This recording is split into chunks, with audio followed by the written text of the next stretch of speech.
Live from Brooklyn Memorial Stadium in Brooklyn, this is the SmeeSports Pregame Show on the SmeeSports YouTube channel. Here it is, game number 13 of 13 for us in the regular season. It is time to say goodbye to 2025.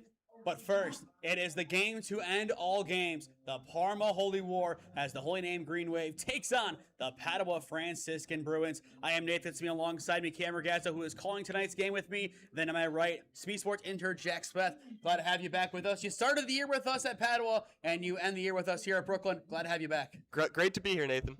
And Cam, we started the year with you at Normandy, and we end the year with you here, and then we drag you back in a couple of weeks for hockey. Yeah, pretty much. BW in between, of course. I'll be around. I think we both will. But looking at today's matchup, a lot is on the line for both teams. I'm going to mention a stat that I have listed lower on in the pregame show script, but I think we have to bring this up right now. Since 2022, the underdog in this matchup is 4-0. You go back to 2022, week 1, we were on the roof, Cam. 21-16, Kevin Bavanka touchdown wins the day, and that was the big Will Dick sack that ended up winning the game. That was just an unfortunate play for OHSAA at the time. Really should have gotten rid of that ball a lot quicker. Yeah, I mean, really unfortunate the way it kind of came down for him. And like you said, should have gotten rid of the ball earlier. And if he could have been talking about a different score in that ball game, but Holy Name was able to survive. And then you have to look at OHSAA's final game as a Bruin. Favored to win by 1. 56-21 at Maple Heights. And all of the Bruins left before the end of the first quarter. You remember that game, or were you not there? I wasn't actually present for that game, but I do remember that game for sure.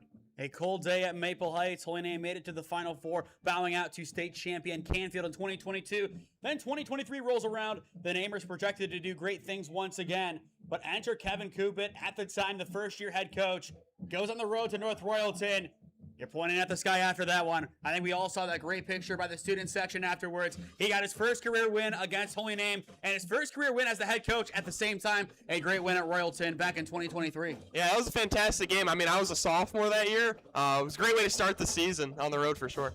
And Cam, I think you remember that game. We had a lot of promise going into it, but I think by halftime we had an understanding of what was to follow. Yeah, I mean, it's always interesting when you have a new coach coming in, and then obviously the year prior having such a great season, you want to be able to continue that. And then, like you said, at halftime, you kind of figured out how the rest of the game was going to go and really how good this Padua Bruins team was. And then finally, last season, I think Holy Name was supposed to lose by 3 or 4 scores on the road at Padua. I'm done with my game at Louisville, which we had a fight in that game, which is kind of prevalent for yesterday. What happened as, guess what? We had a fight with Louisville involved in that one. But I tuned in and I see 13-7 and Padua driving. They're at the 4-yard line. I'm like, oh, geez, it's redemption for Cole, isn't it? Not quite. Broken up in the end zone. Barker, a great senior year, but that was not his night. 13-7 the final. I'm sure you were probably there at that game. Just walk us through that game, because I don't think anybody expected Holy Name to win. You know, I 100% thought we were winning that game. I'm pretty sure it was our homecoming game, so that kind of made it a little bit more sour. But I do remember the Brady DeVore one-handed catch late in the game. That was incredible. Just couldn't get points on the board to seal that victory there. And bouncing back one more year to 2021, that is where our biggest storyline comes into effect. 21-21 your score, regional semifinal. The winner takes on West Holmes at Canal Fulton Northwest High School. You're maybe 10 yards out. Javon Williams drops back, goes to the far corner over there. Andrew Cole, first career catch on varsity. It's a touchdown. Holy Name wins it. And my hands were frozen from doing the Max Preps updates. They were frozen so bad that Stevie Cantor had a 53-yard run, not Javon Williams.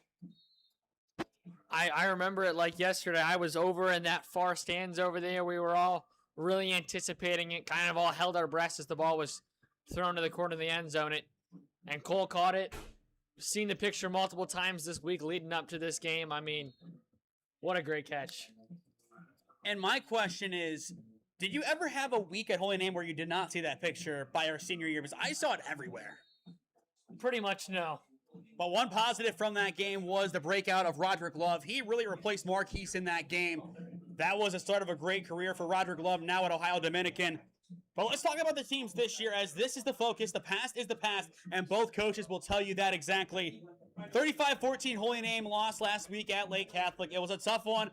We had a bird fly into the press box. we had DC get stared down by the ref with a sideline camera. And the passing offense looked good for 2 drives. And those 2 drives scored touchdowns. And I mean, that could be a sign of things to come this week, but we're getting mixed reports. One says it's going to be air raid Cliff Kingsbury. The other says, welcome Zach Slates. It's time to run the ball. Well, obviously, take a look at last week. They scored on both the possessions where they really favored passing the ball. I think they probably got to do the same tonight. Right? They're probably going to mix in the run, especially early, try and see what they got from this Padua defense. But I feel like Padua always comes prepared no matter what their record is. They always seem to know what Holy Name's got to do. So I feel like really relying on Connor Jameson is really what they're going to have to do tonight. And speaking of that, before I look at last week for CVCA Padua, you go back and watch the film against Big Walnut, the biggest defeat this year for Padua, 42-0. The opening 4 drives, 2 for each team, Padua was the better team. Nobody's going to talk about that. First drive, down inside the 30, had to punt. And then I believe it was it Madej who jumped the route and got the pick? I think so, yeah. So Ethan had that pick, and then from there, that's when Big Walnut got in it. But looking at last week, 42-7, Padua still finds a way to score, and they have looked better than the record suggests, at least in small microcosms of the game. Yeah, I mean, our defense, it doesn't show on the scoreboard. Our defense has been solid. A lot of bend, don't break a lot of the times this season. It just they've had a hard time getting going early in the game. I think that's going to have to be something they're going to have to get going early today, their offense, because playing catch-up just hasn't been great. Last week, CVCA is a hard team to game plan for, and it shows. That's why they've had a great season so far. So, and if we're going to compare the two teams, Padua does have the upper hand against CVCA. They did find the end zone. Holy Name did not, as that was a 35-0 game. And before we go to break, I will say this. If you're tuning in expecting a blowout game, it could happen, but don't. You can never doubt Padua against Holy Name. This is truly one of those rivalries that no matter what happens in the regular season leading up until it doesn't matter. Both teams can be 0-9, and you could have maybe the greatest game ever produced. You could have 2 9-0 teams put up a combined 6 points. Yeah. You never know about this game until you actually play it. Padua does have a good shot tonight. I think we're going to see the future on display, and the future could be bright. And if they get a win tonight, the future is going to be now, and they will be happy heading into the 2026 season. But when we return from break, it is time to break down these teams a little bit more. Can Holy Name get the passing offense going? Can Padua, as we mentioned moments ago, get the future to start now? Or will this be more of the same for both teams? As we toss things back down to the field, your time locally in Brooklyn is 6:09 p.m. as you are watching the SmeeSports Pregame Show on the SmeeSports YouTube channel. Now we will step aside and hear a word from our sponsors and be back to our pregame show in a few minutes. Experiencing pain of any kind? Call a timeout and stop by the Healthiest You Chiropractic Center. There, Dr. Max or Dr. Stephanie will provide a top-tier adjustment. Then you'll unwind in their therapy room. Visit their website at www.thychiro.com or call 440-238-3338 and book an appointment today. The Healthiest You Chiropractic Center, keeping Strongsville pain-free since 2013. Looking to get in shape and join a great community? Look no further than CrossFit Strongsville. We offer classes taught by our amazing staff of coaches. If going solo is more your speed, stop in for our open gym hours. Visit our website at CrossFitStrongsville.com to learn more and view our schedule. Visit our new location at 12608 Alameda Drive in Strongsville. Strongsville CrossFit, you're worth it. You deserve to be healthier and happier. Here at Ledgewood Barbershop, it's the little things that count. From the moment you walk in, we want you to feel at home in a great community. Our barbers know how to serve our customers and make them love their fresh cut. Visit us today at 17100 Royalton Road in Strongsville, just across the street from the mall. Or call us at 440-238-5105. We know that once you stop in, you'll keep coming back. Ledgewood Barbershop, your next haircut awaits. Located at 6031 Royalton Road in North Royalton, Fire 45 is your go-to restaurant. Whether you are coming in to watch the big game or to enjoy a meal, we have just the food for you. Want to host a private event? We also do that on our venue side.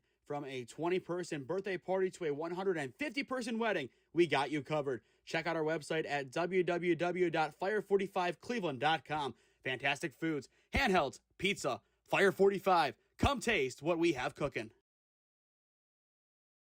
Life moves fast, and so do the unexpected moments. At the Koha Insurance Agency, we've got you covered. Whether it's auto, home, renters, or something else, our goal is simple: to protect what matters most to you while saving you time and money. With personalized service and the power of many trusted carriers, we'll find the right coverage for you at the right price. Peace of mind shouldn't be complicated. Give us a call at 330-542-6400 or shoot us an email at david.kohut@twfg.com. Kohut Insurance Agency, our policy is caring.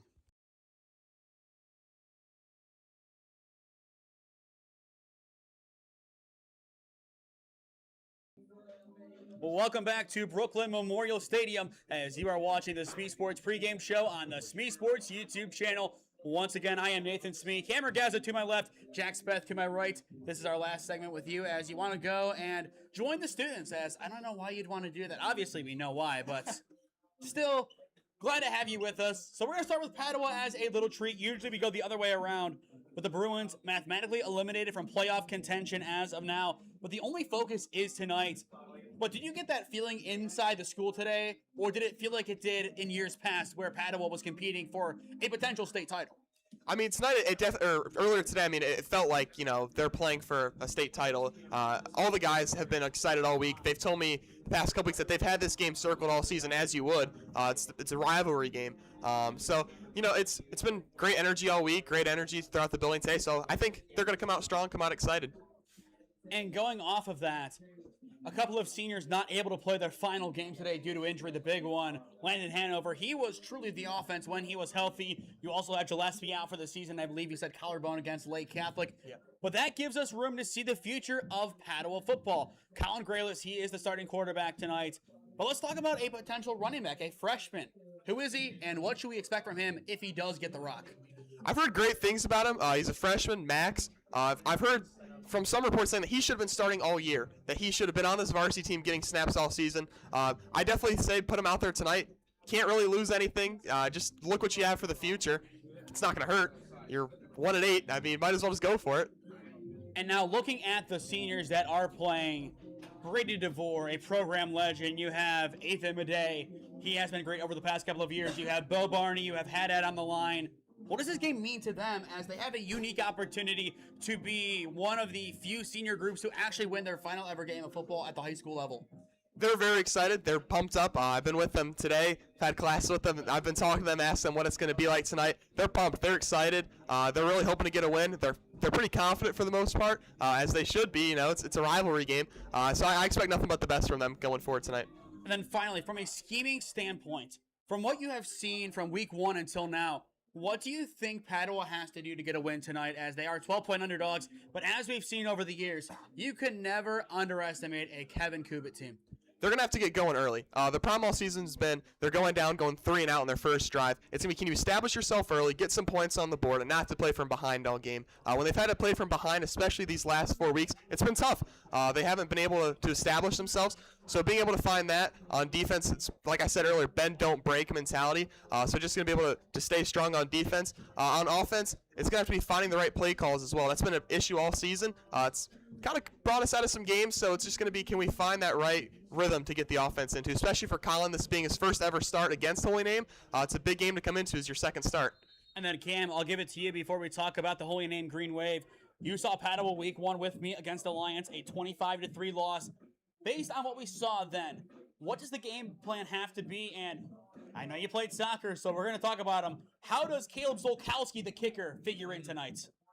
Well, obviously, they're going to try and get points every opportunity that they can. So even if they're able to, or they need to be able to get in field goal range, obviously they want to go down and get 6 every time, possibly 7 with the extra point. But you have that luxury to be able to get the field goal, so you have to be able to push the ball down the field to get in his range first. But it's really those first couple of set of downs that you need to be able to move the chains. I mean, we still have to, albeit a dumb trend, throw that in there. I mean, You led into it. That's on you. Okay. Now looking at the Holy Name Green Wave, they can't be 6 or 7. They're going to be probably the 10 seed in the playoffs, regardless of the outcome tonight. Most likely a trip to Lina Shawnee next week. But this is still a big game. But going back to last week, we have to talk about the offense. Those microcosms where Jamison was allowed to throw the ball. This team looked like a top 5 seed. They looked truly great against a very good defense in Lake Catholic. Do they finally, after years upon years of being the definition of a running school, abandon the ideology and go to the passing game, or is it still going to be name or ball? So I don't think they're going to completely abandon it, but I definitely think they're going to open the playbook a little bit more for Connor, especially after seeing how well he did last week. I think, obviously, you still have 2 very talented running backs. You're still going to rely on them a lot tonight, but I do end up seeing maybe more towards the end of the first quarter, we start to see them going down the field more, taking more shots with Connor, trying to see if we can't get them locked in, and especially if this game, tends to be as close as it is, see if we can't use Connor's arm to push it down the field and really put some pressure on Padua. We talk a lot about the arm strength, as that is what you have to with your quarterback. But let's look at the running game. Xavier Rodriguez, I believe it was in week 5 heading in, had around 473 yards. How many yards do you think he sits at right now, Cam? I don't even know. Take a guess. 800, not 8. Jack? I think I'll have to agree with Cam. 8. 500 rushing yards. Wow. He stopped running the ball. It's been Nick Nemeth running the ball. He's gotten the ball on screens, but he just got to 500 yards. How do you reintroduce him as a runner? As we've seen him have some great legacy games. You go back to EC in his sophomore season, 166 yards and a couple of scores. Well, I don't really think it matters that much. I think you kind of just put him back out there. Obviously, he's talented enough to do it, even if you haven't been running him like you probably should have been. But I think you just stick him back out there and just let him run. Obviously, he's got the talent to do it, and he knows what he's doing. But just give him the opportunity and let him go to work. And that was just proving I didn't make it up. That is the numberage that I got directly from Huddle. I get the team stats, and I go from there, and he has 500 yards.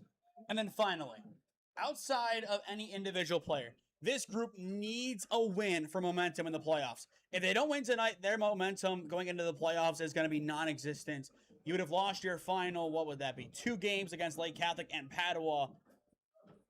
Not great. But beyond this being must-win for the playoffs, how must-win is this for the Namers? A team that, over the past couple of years, after we graduated, that a rivalry against Padua has been almost lopsided in favor of the Bruins across the board. Yeah, obviously it's always important to win the rivalry games. Obviously coming in here as favorites today, but you really can't count Padua out ever. Like we said before, doesn't matter what their record is, doesn't matter what Holy Name's record is. This is going to be a close game down to the wire. Obviously, both coaches are great at their jobs. That's why they're still here. That's why these teams are both still so very good despite their records. This game is going to be close, and I think it's really going to come down to a few key plays, a turnover here, a turnover there. Can Holy Name squeak it out? And then before we go to break and bring in our prediction segment, it's time to give Jack one final opportunity to talk about the Bruins. 2 questions here. First of all, as a student in the student section every week, what has been your favorite moment of your senior year as a fan? And then secondly, I know you have a lot of friends on this team tonight. What is your message to them and the rest of your fellow members of the class of 2026 as they play together for the final time as Padua Bruins? For starting, I would say my favorite memory being the student section this year would either be against Sandusky, our only win on the season. It was a great game, great time being the student section. And then I would say our game against Bedford on the road, smaller student section, but sometimes those are the most fun ones. It was a rowdy group, so had a great time there. And then my message to my friends that are seniors, you guys have played a great season. Despite what the record shows, we look tough. Just go out there, get a win today, and we'll go home feeling like champions. And that is the goal. This is their Super Bowl. They want one last win, something to show a bright spot in the future, meaning the 2026 season. Jack, thank you for joining us. Thank you for having me. Join the student section. It looks like there's 2 rows developing over there. Yeah, go Bruins. We'll put it back on the screen right now as we toss it down to the field. We'll see how many students. Yeah, you can see a little section of white down there starting to grow. It's going to be bigger than that, I'll tell you that. How high? Do we think that's fully filled? I would take those odds. I'll take those odds. And there it is, zoomed in perfectly. A lot of Padua Bruins wanting win number 2 on the year, but the Namers, they want win number 6. And I, up here in the press box, want a win in predictions. We're tied with the fan vote. I want to win this one. I picked the games for a reason, and there's a chance, with this being a tie, that we do end up pulling out the victory. Your time locally is 6:21, now 6:22 p.m. as you are watching the SmeeSports Pregame Show on the SmeeSports YouTube channel. Experiencing pain of any kind? Call a timeout and stop by the Healthiest You Chiropractic Center. There, Dr. Max or Dr. Stephanie will provide a top-tier adjustment. Then you'll unwind in their therapy room. Visit their website at www.thychiro.com or call 440-238-3338 and book an appointment today. The Healthiest You Chiropractic Center, keeping Strongsville pain-free since 2013. Looking to get in shape and join a great community? Look no further than CrossFit Strongsville. We offer classes taught by our amazing staff of coaches. If going solo is more your speed, stop in for our open gym hours. Visit our website at CrossFitStrongsville.com to learn more and view our schedule. Visit our new location at 12608 Alameda Drive in Strongsville. Strongsville CrossFit, you're worth it. You deserve to be healthier and happier. Here at Ledgewood Barbershop, it's the little things that count. From the moment you walk in, we want you to feel at home in a great community. Our barbers know how to serve our customers and make them love their fresh cut. Visit us today at 17100 Royalton Road in Strongsville, just across the street from the mall. Or call us at 440-238-5105. We know that once you stop in, you'll keep coming back. Ledgewood Barbershop, your next haircut awaits. Located at 6031 Royalton Road in North Royalton, Fire 45 is your go-to restaurant. Whether you are coming in to watch the big game or to enjoy a meal, we have just the food for you. Want to host a private event? We also do that on our venue side. From a 20-person birthday party to a 150-person wedding, we got you covered. Check out our website at www.fire45cleveland.com. Fantastic foods, handhelds, pizza, Fire 45. Come taste what we have cooking. Life moves fast, and so do the unexpected moments. At the Kohut Insurance Agency, we've got you covered. Whether it's auto, home, renters, or something else, our goal is simple: to protect what matters most to you while saving you time and money. With personalized service and the power of many trusted carriers, we'll find the right coverage for you at the right price. Peace of mind shouldn't be complicated. Give us a call at 330-542-6400 or shoot us an email at david.kohut@twfg.com. Kohut Insurance Agency, our policy is caring.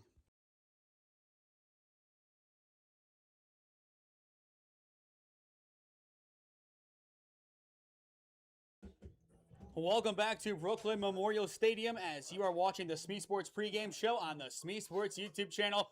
Toss it back up here to the press box, and oh my goodness, Jack Speth has multiplied and produced Bryce Fisher and Daniel Clark now with us for predictions. Gentlemen, how we doing? I'm doing great. Had a good time down there talking to some of the boys on Holy Name. Yeah, you know, just trying to get that work in with the cameraman. Got a little runny nose down there. It's getting cold. Should have wore shoes. Should have wore shoes. Oh, he's in sandals. Oh, bringing out the sandals in 50-degree weather. We're going to get a look at this. There it is. DC, show off the shoes. Socks and sandals. There we go. We got some socks and sandals here. I love it. The toes are wet. The toes are, they're going to get Note it. They're going to get wet. And you know what else I love? A good prediction. Let's look at the leaderboard. In last place, it's okay, buddy. It's okay. I'm doing my best. 71 is 64. Jesus. In third place, Gabe, I'm above 74 500. and 61. In second place, now tied for first place, it's me, 76 and 59, tied with the fan votes. Today decides a winner, unless, of course, we have a tiebreaker to decide, and that would be next week during the Alliance and TBD playoff game on Channel 1022. But hopefully one of us outright wins it. Even if I lose, I don't want to have to deal with this next week. I mean, I'll do predictions next week, but I don't want to have the pressure of having to get it right. I'd rather go with my heart and get some Adam Rank predictions out there than have to go and be right. Yeah, trusting your heart is huge. Never trust your mind. It's always wrong. And so is the bee in your car half the time, too. But game number one, maybe one of the biggest games in the state, not the biggest game, as I think, first of all, let's all agree the biggest game in the state this week is going to be Massillon McKinley. Absolutely. It's as a Canton native, I will say Massillon McKinley has gotten a little bit dull the past few years. Oh, no. I still think it's by far the best rivalry in high school football in the country. It's the only one that's bet on, my man. So it's the only high school football game that's bet on. It is by far the best. But those Tigers have been putting a little whooping on them Bulldogs. We'll get to that one later, but game number 1, Hoban and St. Ed's. Looking at the fan vote first, as obviously that's the main one to look at here, as they do control their own fates. They are going with St. Ed's in the end, barely winning the vote. I am also going with St. Ed's, so nothing fun there. Gentlemen, who do you have? I want to be on the opposite side of the spectrum, so I'm going to go with Hoban. I'm right with DC. I got Hoban and Braden Feaster and the boys. I'm going with Eds. So completely split. We'll see what Gabe has. I think he had Hoban. Yes, Gabe has Hoban. 3-3. We're completely split then. Nice. So me, Cam, with the fan vote versus you two and Gabe. So we'll see who ends up winning that one. Game number 2, Minerva and Carrollton. I've had this one decided for a month. Give me Zach Slates. Give me Wing T-Ball. Give me those Minerva Lions. The fan vote also agrees. Sorry, Chris, not today. You got your challenger, but you're not getting your win tonight. Yeah, give me Wing T-Ball. I got Minerva winning that one. Yeah, I also got Minerva winning that one. I want to see Nathan Lincoln score right down the middle with Minerva. As well, Gabe does have Minerva, and now it's time for Cam to Lone Wolf Carrollton. I was deciphering it. I literally picked it about half an hour ago. I really was going back and forth, but I'm going Carrollton. I need to make up some ground. Is that the only reason you're not going with Minerva? No, I was looking at both teams. I didn't know what you guys were going, but I'm sticking with Carrollton. I believe in them.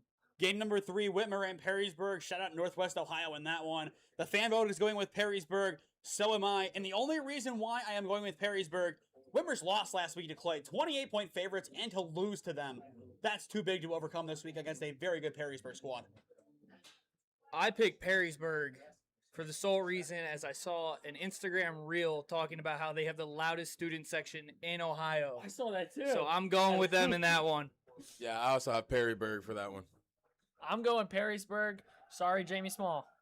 And Gabe, once again, is going against the grain. That is He great. has Whitmer. That is great. Great for me. This could also become very bad, and Gabe could easily win this all. I don't want to be last. Please. Game number 4, Lexington and Ashland. I was looking at this one, and I just know one thing. Those Arrows are a formidable squad. Give them the 10-0 regular season. They're going to win it. As for the fan vote, though, it's tied, but the last vote did go to Ashland, so that is their pick. Shout out to Griffin Jonda. How often do you see somebody go to war with an arrow? Not very often. Give me Lexington. Yeah, so the first school that decided to start recruiting me, which I didn't end up going to, was Ashland University. I don't know if y'all have ever heard of that. Pretty popular D2, but or D2, D3, right? D2. Yeah. So I'm gonna go ahead and go with Ashland. I'm also going Ashland here. And you can't write this. Gabe has gone with Lexington. He has gone against everything so far. I have a chance. I hope. Game number 4, it's a big one for Green. They have to win it to make the playoffs. Lake is the fan vote's call for number 3 tonight. Give me Lake. Give me the Blue Streaks, baby. I want Lake. Lake can't let me down again, right? They can. I know they can. They definitely Oh, can. They can. Watch out for Tyson Oh, Honka. it can. Take a wild guess who Gabe went with. He went with Green, didn't he? Yep. Okay. Wow. Did he look at our pick somehow and just decide to go everyone different? He really wants to win apparently. He sent it in, I think, 5:55. Let's see the official timestamp on it. I think it was let's see, a little bit later. The timestamp is 5:59. So the last possible minute he sent it in. Next up, it's a big one. Olmsted Falls and North Ridgeville. The fan vote is going with Olmsted Falls. Gabe is going with Olmsted Falls. But you know what? Ridgeville has won the last 2 years. They go for the trifecta, and they ruin senior nights at Charles A. Harding Stadium. Yeah, I'm gonna have to go with Olmsted Falls on that one as well. I'm going North Ridgeville. I'm going Olmsted Falls. Saw them play a couple weeks ago at George Finney Stadium against Berea Mid-Park. Dismantled them. I think they're going to do it again tonight. So that's one game we do have to look out for my predictions against the fan vote, as that could be a deciding one. Game number 7, Ridgewood and Garraway. A game so great Max Preps can't even report it. Garraway's last 2 games are not on Max Preps, but they are playing as it is being broadcast, unless they're going on broadcasting nothing, which I don't think that's happening. I am going with Ridgewood in that one. As for the fan votes, they are also going with Ridgewood, so even there. Yeah, I'm gonna have to go ahead and go with Ridgewood. I feel like Garraway is just one of those sneaky teams. So if it is a win for Garraway, it's just gonna be one that we didn't see. I'm going with Ridgewood. I just don't like Garraway. It sounds weird. I'm also going Ridgewood. And Cam, well, you're going to be joined by Gabe this time. He is going with Ridgewood. That's okay. Next up, it is the battle for Boston, Brunswick and Strongsville. Give me the Ville. Strongsville gets the win, and they also win the fan votes. Oh, usually from Medina would be a homer here, but I'm changing it up. I'm going Strongsville. Before I go to you, Gabe has gone with Brunswick. Oh my. Yeah. I went with Strongsville, so not surprised. Yeah, two minds think alike. Gabe and I are obviously the better two pickers right now. Yeah, so I'm gonna go ahead and go with Brunswick. You have not met Gabe, have you? No, I haven't. We're going to have you guys meet at some point to see if you guys truly do know ball or not. But he either is going to go and win predictions like he did week 1, or he is going to end up in last place right now. It's a bold strategy, but with me. I know Gabe. I think he might be onto something. I'm not switching my picks, but he might be onto something here. I hope not. We know something. Next up, Talmadge and Kent Roosevelt. The fan vote is going with Talmadge, as am I. Gentlemen, who do you have? Give me Talmadge in that one. Yeah, I'll go with Talmadge. I'm also going Talmadge. Okay, he went with Talmadge. Okay. Gabe has decided to go with Talmadge in that one. Next up, Revere and Copley. The fan vote has gone with Revere. Give me DeJuan Owens and Copley, even though DeJuan Owens has not played there since 2022. I got 3 kids on my team from Revere. I don't really like them. Give me Copley. Yeah, I'm going with Copley too. I personally have a sour taste in my mouth from Revere. Soccer, yes. Baseball, we won that game. But football today, I don't think they win. As for Gabe, he is going with Revere. Next up on the prediction slate, Avon Lake and Berea Mid-Park. The fan vote has gone with Avon Lake. I am going with Avon Lake, and Gabe has come to his senses and gone with Avon Lake. Give me the Shoreman. Avon Lake, baby. Shoreman had a really tough time last week against the Eagles, but obviously, I think they're going to walk away with one tonight. Complete sweep across the board. One of the first times that has happened today. Next up, we go to the Columbus area, Pickerington North and Gahanna Lincoln. The fan vote has gone with Pick North. I would agree with them. Shout out Jack Sawyer. I think he was Pick Central, though, but one of the Pick schools. Shout out Jack Sawyer. He was Pick Central, but Close it's enough. okay. Pick North, though, their coach is really cool. Their baseball coach, he let me use their field a few times, so give me Pick North. Yeah, I want to go with I want to go with Pick North. I'm also going Pick North. And Gabe is going with Pickerington North. Next up on the prediction slate, one of 2 games tomorrow. It is Lake Catholic and NDCL. The fan vote has gone with the Cougars, as am I. Gentlemen, who do you have? Max Pisano breakout game last week. Give me Lake Catholic Cougars. I want to see the Lake Catholic Cougars win, but I also want to see an upset by NDCL, so I'm going to go with NDCL. Frankie Trinetti's former school. Talked to him a couple times this week. Lake Catholic. As for Gabe, he is also going with Lake Catholic. Second to last pick, Defiance and Selena. Defiance has to win this game to have a shot at the playoffs. 90% chance they make it in, and I think they get it done. Same with the fan vote. However, Gabe is going with Selena. Gentlemen, who do you guys have? Selenas generally aren't attractive, so I'm not going with Selena. Give me Defiance.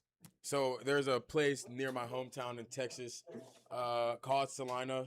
Selena's real close, so I'm just going to go with Selena. I've never heard of Selena until right now, so I'm not going to pick them. I'm going to go Defiance. That's been the most out of left field one. That was outrageous. Last one. It is the big one. Massillon McKinley. I am going with Massillon, as is the fan vote. So that officially means the 2 games that can decide the winner. Olmsted Falls and North Ridgeville, Copley Revere. Those are the 2 to look at. But gentlemen, who do you guys have in the big game tomorrow afternoon? I said it earlier. Massillon's been running the show. They've been walking the dogs, per se, and they're going to do it once again this year. Maslin. Massillon. And Gabe has gone with Massillon, except so many people have gone to me and have said, you know what, that game is going to McKinley. So many people think that this is the year that McKinley wins it. I mean, your former colleague and teammate Aiden Kerr says that. The rest of the Sports After Dark guys said that. Bryson McCourt, old quarterback at Marlington, has said that. All I'm hearing is the Pops are winning. Man, Aiden Kerr knows nothing. Let's be honest. He knows a little something.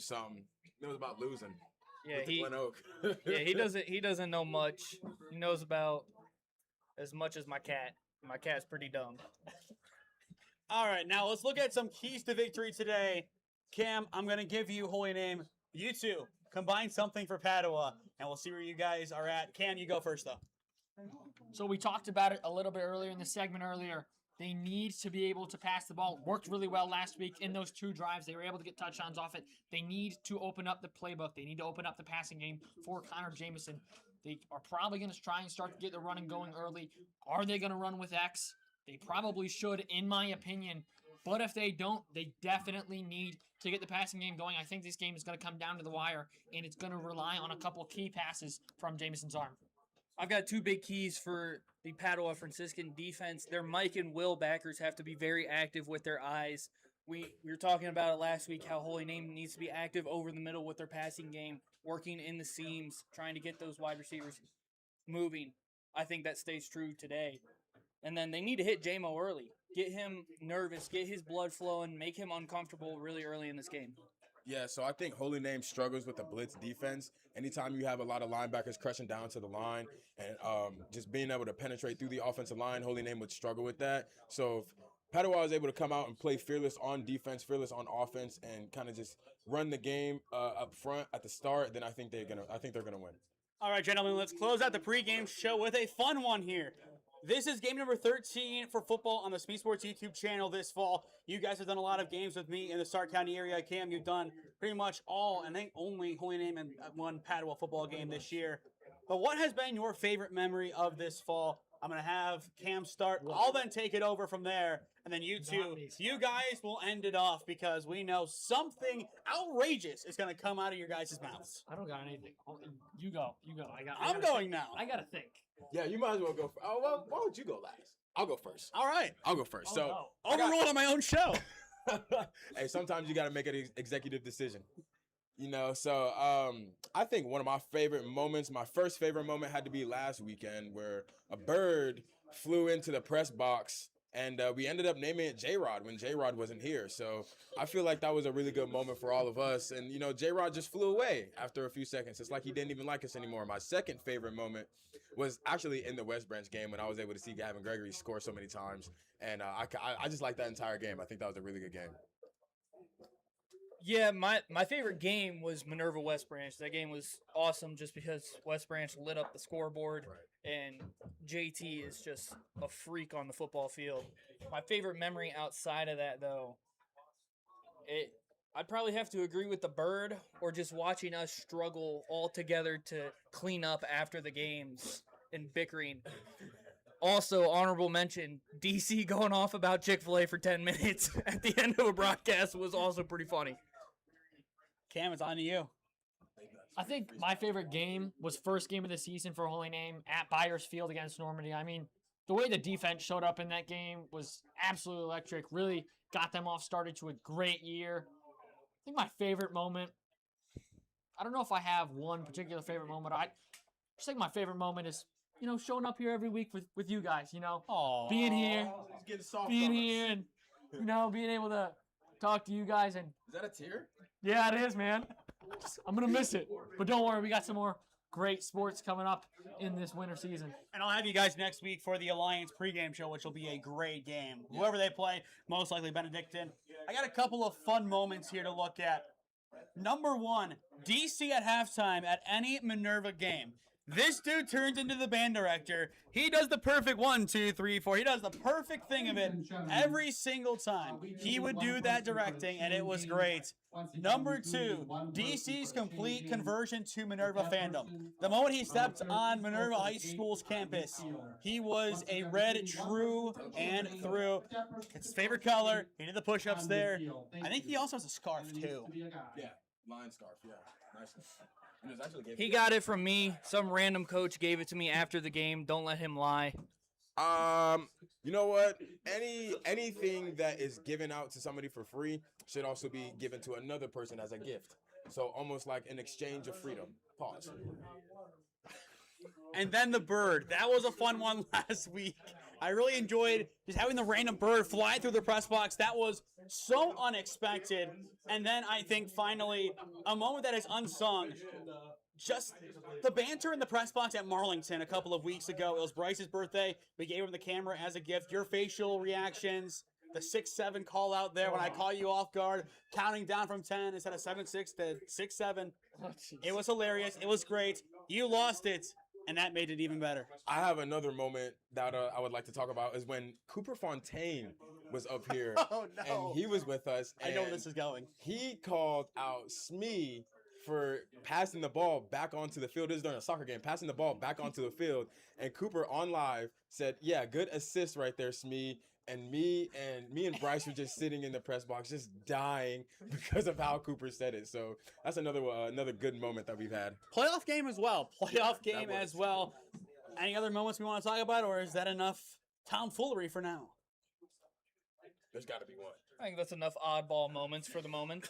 And we'll have some fun call-outs of Holy Name Padua over the years on the call. Make sure you stay with us as myself and Cam have the call. DC and Bryce will be on the sideline with their respective cameras, and we will have a great show tonight. Once again, shout out to our producer, Julian Rodriguez, class of 2024, one of our scoreboard operators, Joel Sewell, class of 24, and Jacob Ragazzo, 2026 class member, finally here in the flesh and not here for 5 minutes. So grateful to have him. A lot of namers in the house today, but a lot of respect for the Padua Franciscan Bruins. We always love covering them, and we're glad that we get to see them once again, just like we did in Week 1. The two teams that we saw in Week 1 on Thursday and Friday, they're back here, and this is going to be for all the marbles for Padua and for all the momentum for the Holy Name Green Wave as we toss things back down to the field as we will see the band come out of the field in a few minutes. This has been the SmeeSports Pregame Show on the SmeeSports YouTube channel. We will step aside and be back to the action in about 15 minutes when kickoff is here, and we are ready for Week 10 of OHSAA Football.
Hope you enjoy this interscholastic contest, which is about to be played tonight. The two schools playing this evening are members of the OHSAA and abide by the rules and regulations and eligibility. As members of the North Coast Conference, they foster the educational values that athletics teach on and off the fields of play. The officials assigned to this game have been selected and assigned according to procedures adopted by the OHSAA. And tonight's officials are referee Chuck Soroka, umpire Tom Malura, line judge Jeff Saint, head linesman Will Sumlin, back judge is Josh Fritz, and line judge tonight is Paul Anzalone. Their experience and integrity qualify them for important part in this contest. Let's remember that sportsmanship is contagious, and this attitude should be reflected by all this evening. And ladies and gentlemen, at this time, we ask that you please stand for our pregame prayer. In the name of the Father, Son, and Holy Spirit. Father in heaven, we ask your blessing on the game we are about to play. We ask you, Father, to bless each one of us, especially the coaches, officials, parents, and players. Keep us under protection of your Son, Jesus Christ, and help us be aware of his presence with us in this game. Amen. And ladies and gentlemen, continue to stand for the holy name alma mater and the national anthem.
Here they come, the Padua Franciscan Bruins. They are back with a vengeance, and here comes the Holy Name Green Wave. It's time to ruin a Bruin, or it's time to ride the wave. This is OHSAA Football on SmeeSports, presented by Ledgewood Barbershop. Yeah, thank you. I just want to say first, all glory to God. Without him, I am nothing. Power the shove, Neighbor Nation, we will see you on Saturday afternoon. Riley Meister gets the point. Smacked into left field. Say goodnight to that baseball. This is another one. It's back to back Jacks for KSU Tuscarawas. Needs a point, and it's alive. Hanson pushes it over. Unbelievable. We play on. It's blocked. We're tied. We're tied. Unbelievable. Coming to you live from Jerry Younger Field at Brooklyn Memorial Stadium, this is OHSAA Football on SmeeSports, presented by Ledgewood Barbershop. Here it is, Week 10. It is the 5-4 Holy Name Green Wave as they take on the 1-9 Padua Franciscan Bruins. Good evening, everybody. I am Nathan Smee. Alongside me on the call this evening, Cam Ragazzo. We're here. Game number 13 for us this season. Our final game on the channel, and it is a great one. It is the Parma Holy War. No matter the records, it's a classic. It's Holy Name and Padua. Yeah, I talked about in the pregame. Records go out the window for this game. Doesn't matter. These teams are always so evenly matched, and going to be in for a great game tonight.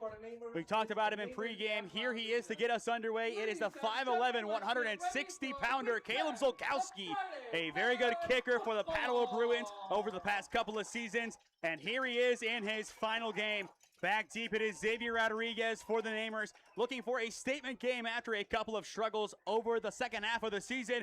Here comes Zolkowski's boots, and we are off to the races in Brooklyn. The opening kick is muffed into the end zone, but luckily it will be a touchback, and here is where the Namer offense will begin their night, led out by junior quarterback Connor Jamison. Expect to see at least a lot of dose of the run early, but we talked about Connor being so efficient last week. The two passing or predominantly passing drives that they led ended up in touchdowns both times for the Namers. So gonna expect to see a lot of that tonight as well. Predominantly maybe towards the end of this drive as the game starts to go. Well, here we go. This is the one that we have been looking forward to for a long time. The time is 6:58, an early start here in Brooklyn. It is first down and 10 at their own 20. Handoff to get things underway to Xavier Rodriguez. Hit initially at the line, but will be dragged down from behind as he is finally downed by Bo Barney. That initial hit coming in from number 44, Dom Santoro, the junior. I mean, we talked about it earlier, them really not running the ball with Xavier Rodriguez, and then first play of the game, run the ball with Xavier Rodriguez. Definitely don't hate it. Probably going to see a lot more of that tonight. But Bo Barney in on that tackle, a senior, already with an offer from Wittenberg. Transferred in from St. Ed's a few seasons ago, and he has been a standout on the offensive and defensive side of the ball for the Padua Bruins since his arrival last season. So second down and 8. Pass to the flats, caught by Nick Nemeth as he stumbles to the 25, and that is where he is upended. A good open field tackle by Trey Gasparo. And we obviously know Trey Gasparo here at SmeeSports, one heck of a lacrosse player for the Bruins. One of the best players that has played for Coach Pinkar during his time as the head coach. I believe we do have his stats here. 55 goals, 22 assists, 77 points last season as a sophomore for the Bruins lacrosse team. So now third down and 5 for the Namers. They have to get the ball up to their own 30. Once again, the double motion with Varga and Nick Nemeth. Expect to see that package a lot tonight. Jamison, he will hand it off to Xavier Rodriguez, who has some space up the middle, and he will spin out of a few hits for a Namer first down. There is a late hit after the play, and that is the animosity you expect to see during the Parma Holy War. Yeah, Coach Airbar already threw the towel. He really didn't like that, but already seeing it early, first play of the game, they go and they motion both Varga and Nemeth over to the other side. They go with the strong side run. This time they pull them both to the other side and they bring it back with the counter. Xavier Rodriguez with that contact balance, able to get up for the first down. And there is the late hit from Bo Barney. One of the Namers did come after him there. In the meantime, once again, handoff Rodriguez. And he will be tripped up at the 39-yard line. But a lot of missed tackles so far in this game from Padua. I mean, that's all credit to the running back. I mean, Xavier Rodriguez so shifty, kind of wondering why he hasn't been running the ball, but obviously, clearly I said, give him the ball back. You know what he can do, and already seeing it here in the opening drive. And here comes Tamianco onto the field for one of the first times today. He has had a solid junior campaign so far. 4 catches, 31 yards. Could get a bigger bump tonight. Trey Gasparo, who is lined up on the opposite side of him, a good friend of his for a long time now. Second down, Jamison rolling out to the near side. He will get hit at the 35, evades the tackle, lowers the shoulder past the 40, and is able to get up to the 42, setting up third down and short. That was a good hit there by number 44, Lincoln Gosney. He was coming after him. The second Jamison rolled out in the pocket, he darted after him, kind of missed the tackle, but was able to come back up with it. 42-yard line. So now here comes third down and 2. The Namers looking for a big response here. But once again, we've talked about Santoro a few times for the Padua defense, wearing number 44. Does a good job getting out to that edge, and you see him in motion here, following after Varga and Nemeth. Along with him, it is Brady DeVore, the senior, playing his final game. Third down and 2. Once again, handoff Rodriguez, and once again, first down, Holy Name. Second time they've ran that play on this drive, both on third downs, both time it's worked. Expect to see that, especially that formation with both of them motioning back to the other side, really trying to throw a wrench in the defense's plans. And now something to monitor down below. Jamison went to the sideline. It looked like his tape came undone around his play calling sheet. He went to the side and just started yanking at it. He appears to be okay, but maybe some frustration. And I think that is his piece of tape at the 36-yard line. I believe that is. Just kind of lying there. So first down and 10 at the 46 of Holy Name. Handoff once again, it's Rodriguez bouncing it out for a stretch concept, and he will be spun down at his own 48/49. Another pickup of a couple on the play. But here is how the running game gets going. You bounce it outside, you establish the edge, and you go from there. If I'm not mistaken, every time we've ran it on first down, we pass on the second down, then we've ran it on third down both times. I mean, second and pretty manageable here, but I do expect to see a pass. Wouldn't be surprised at all. I don't know if he's on the field. I don't think he is, but I want to see Carter Varga get more involved in this offense. 2 catches this year. A big body tight end has been great. It is going to be a sweep play on second down. Nemeth just inside Padua territory, down to their 49, and it'll be third down and long. Most likely a passing down here for Jamison. Ball spot at the 49-yard line, third down 5. And as well, in on that play for the Namers was Caden Parker, the sophomore. Back from injury last week, had 1 carry, but I expect him to be more of a figure in the offense tonight. Absolutely. I mean, great when you have that additional running piece in the game. And obviously, like you said, 1 carry last week. Probably going to get at least a couple more heavy dose this week. So third down and 4, longest third down of the day. Jamison's pass is incomplete. Excellent coverage by the Bruins. It is Ethan Madej able to get in on the hit. And here comes the punting units. Perfectly timed up by Madej. Once again, a senior for a reason. This is his final game, and he is taking nothing from the Namers. Absolutely, as well as great coverage down the field. It was just really well covered. Immediately, Nemeth blanketed out of the backfield. And you just saw the immediate pressure on Jamison. He had to go back to that somewhat jump pass that has been tough to deal with this season. Back to the action as the replay still runs. This ball will roll inside the 30, and it'll be downed at the 28 as the offensive Padua comes on the field. We will step aside for a word from our sponsors as you are watching OHSAA Football on SmeeSports, presented by Ledgewood Barbershop. Experiencing pain of any kind? Call a timeout and stop by the Healthiest You Chiropractic Center. There, Dr. Max or Dr. Stephanie will provide a top-tier adjustment. Then you'll unwind in their therapy room. Visit their website at www.thychiro.com or call 440-238-3338 and book an appointment today. The Healthiest You Chiropractic Center, keeping Strongsville pain-free since 2013. First down and 10 here for the Bruins. Grealis, he will keep running it up the middle, and he will be spun down past the 30-yard line. Welcome back to Brooklyn Memorial Stadium. 6:42 left to play in the opening frame, and you are watching OHSAA Football on SmeeSports, presented by Ledgewood Barbershop. Holy Name on their opening drive, getting a pair of first downs from Xavier Rodriguez. But on third down and 4, Jamison rushed too much and unable to find Nick Nemeth. Just great pressure by the Bruins. And now it is their ball for the first time today, led out by Colin Grealis, the junior starting quarterback, coming in for Hanover, who had a season-ending injury a few weeks ago. Just awful to see. Best of luck to Landon as he recovers. but it's Colin Grealish time in Padua. Second down, it is DeVore getting smashed on the first carry he gets as he gets up to about the 35. So set up 3rd down and 3 for the Bruins. First 2 plays pretty darn good. Obviously, the big hit there, trying to really fire up the crowd, trying to get them to stop the momentum. But 3rd and manageable here, not too bad. So not a bad spot at all, as you said. Combined, the teams are 2 for 3 today on 3rd down. We have not seen a first down conversion before 3rd down today. So that is a very obscure stat so far. But the Bruins, they want it here as they will bring out a trip set. Grealish does have a solid arm as he does play baseball for Coach McSweeney and the Bruins. So we'll see if he does use his arm here as it is an empty set. He will keep it himself on 3rd down and 3. Instead, it's a wildcat. That is DeVore in the backfield, and he is pummeled. Give him the 36. It'll be 4th down and 2, and it is a 3 and out for the Bruin offense. I was going to say, didn't look like the normal quarterback in there. They had 2 gloves on, usually a quarterback. Unless you're Teddy Bridgewater, don't wear 2 gloves. So already something to look at for the Padua offense today. How many wildcat sets will we see from them? They have nothing to lose, as we said in pregame. This is it regardless. They want this win, and they will do whatever it takes to get it. But at least for now, the Namer defense responding well to the pressure applied by their offense. And here comes the punt from Zolkowski. And a missile at that inside the 15, and they will let it roll back for a touchback. Connor Jameson, drive 2. What does he have to do here?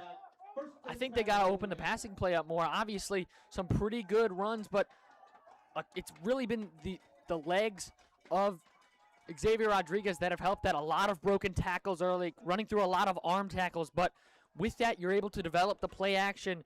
You need to have Connor, instead of trying to roll out in the pocket, you have to trust the offensive line. You have to step up in the pocket and make those throws. You got to be able to take those hits. Getting on the board early is key for both teams. Holy Name is favored to win by 12, but as we've said, all it takes is a couple of good bounces for one team and not for the other, and that changes really quick. But a very fast start to this one. 4:32 left to go in the opening frame, and we are not even at 7:10 yet. 1st down and 10, handoff. It is Xavier Rodriguez cutting through the defense as he will get the ball up to the 28, and that's an immediate 8 yards. A very good run there.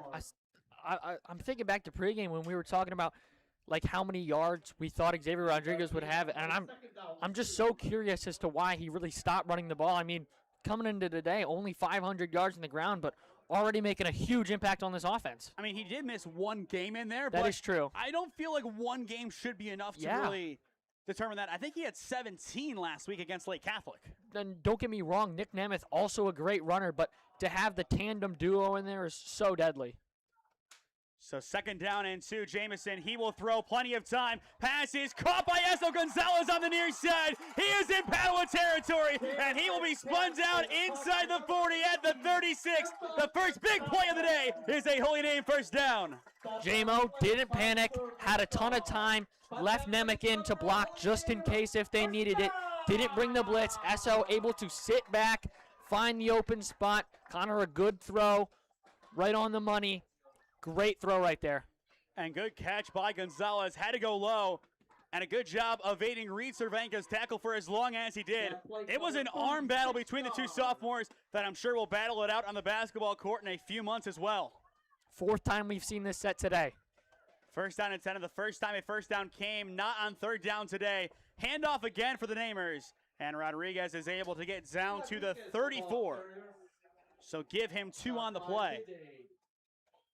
My question is, are they going to keep sticking with Xavier Rodriguez? Obviously, such a great player, but I feel like they really love to switch it up and have the other back do a little bit of work too. And speaking of switching it up, it is the senior Jeremiah Sanders now in the game. On our preview graphic for a reason, Cam.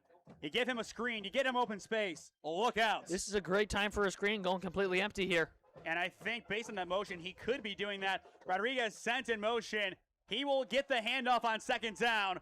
But there is the big man, Bo Barney, pushing him from behind as they will give him to the 31. Obviously, you have to tackle from where you have the vantage points, but Barney just pushed him a few yards ahead. Now, don't get me wrong. I don't play a lot of video games, but I can tell you what, that game looked like an exact replica play from Madden 26. I am so serious. Motion the halfback back in the backfield and take the handoff immediately like that. Try and throw the defense off guard. didn't work as well as they hoped to there. I And haven't played a Madden since high school. That is Wildcat. So third down, Rodriguez takes the direct snap, and there's nothing going for the Namer offense. Padua snuffs it out immediately, and you see Nick Kelly with that reaction. Nick Kelly, a ferocious leader of this team, the junior Mikey linebacker. They're going for it. He has been tremendous. We talked to him preseason, a good leader, a good head on his shoulders. But when the moment's right, he will give you a reaction like that. Absolutely. You know, coming up, making a great play there on third down. I mean, this quarter has really flown by. Only 1:30 remaining in the first. And this is only the second offensive drive of Holy Name. Third drive combined. So we are not really getting our money's worth so far. It's got to be a pass here. You'd be surprised. I would be surprised. So fourth down and 5. Man in motion is Sanders for the Namers. And Jamison, as you expected, will drop back. Flushed out to the right side, and he will be taken down, but is able to get rid of the ball, but it does not matter. The Bruins silence Jamison. It's a turnover on downs. I mean, the second the pressure comes off the edge, yes, the left tackle gets beat over there, but the rusher's in the ground, so you have to be able to, yes, I understand the rushers come, the rushers carry. You have to be able to step up in the pocket. Obviously, leave the pocket when you need to, but I feel like in that instance, you got to be able to step up in the pocket and be able to make that throw downfield, take a couple hits. And after this replay, we will have a visual on the Padua student section off to the far side. Yep, it has filled up. Is this comparable to how we did it back in 2021? I think there were a couple more fans. I feel like most of the rows were quite filled. So here comes first down and 10 for the offense. Once again, it is DeVore as the quarterback, and Brady DeVore is loose on the near sideline, inside Namer territory, hit from behind at the 30, and down past the 25. Brady DeVore, a massive run, had the big catch last year. Now this time, he does it with his feet. Wow, what a huge play there. Obviously, they go last time on their third down play, they go with the Wildcat, get pretty much nothing. That time, huge gain. Brady DeVore has been a quarterback before for the Padua Bruins this season, but it was in a very small sample size. He is 1-for-1 passing with 16 yards. So he has done it before. And all of a sudden, Colin Grealish is out wide. Brady DeVore is the quarterback for the Bruins. And it's a trip set here on first down and 10. Padua going in their full bag of tricks here. Once again, Wildcat with DeVore. He will take it to the right side on a QB stretch, and he will be upended by Tomianko at the line. Tomianko, one of the smartest players on the field for the Namers. Not much gets past him. Yeah, but I mean, a lot of this has gone to really the offensive line and the wide receivers blocking for the Bruins. Just impeccable blocking off the side, but down comes Tomianko, and it looks like they're going to let this thing tick down to the second quarter. What a quick first quarter. 14 minutes real time, 12 minutes of game. No score through 1. You are watching OHSAA Football on SmeeSports, presented by Ledgewood Barbershop. Looking to get in shape and join a great community? Look no further than CrossFit Strongsville. We offer classes taught by our amazing staff of coaches. If going solo is more your speed, stop in for our open gym hours. Visit our website at CrossFitStrongsville.com to learn more and view our schedule. Visit our new location at 12608 Alameda Drive in Strongsville. Strongsville CrossFit, you're worth it. You deserve to be healthier and happier. Here at Ledgewood Barbershop, it's the little things that count. From the moment you walk in, we want you to feel at home in a great community. Our barbers know how to serve our customers and make them love their fresh cut. Visit us today at 17100 Royalton Road in Strongsville, just across the street from the mall. Or call us at 440-238-5105. We know that once you stop in, you'll keep coming back. Ledgewood Barbershop, your next haircut awaits. Welcome back to Brooklyn Memorial Stadium. Start of the second quarter, and Colin Grealish is back under center for the Bruins. Trips right on second down and 11. Grealish, his pass is caught by Trey Gasparo, cutting it up inside the hashes, inside the red zone, and he will get down to the 17-yard line. First catch of the day for the junior. I mean, wide open there on kind of that comeback screen, but just a great play there and makes it 3rd and manageable. And that's all they wanted to get from that play. And once again, Colin Grealis has a good arm. He's a baseball player, and a lot of the time that does translate. Depending on how many they get here, or unless it's a negative play, I assume they go for it here on 4th, obviously in field goal range. And as well, good to see that Kayleon Cleveland is active today for the Namers. Missed the past couple of weeks due to injury, but still no Jovan Miles Jr. 3rd down and 4, Grealis dropping back. His pass is caught by Reed Cervenka, and he will get the 1st down. It was Riley for a number of years, but now it is time to enter Reed. Yeah, we saw him a lot in the first game we were against Alliance. We were talking about how or if he would really be able to fill his brother's shoes, and so far today, especially in this huge game, coming up pretty big. And we got to give him and the whole Cervenka family a shout-out, all friends of the channel. Absolutely.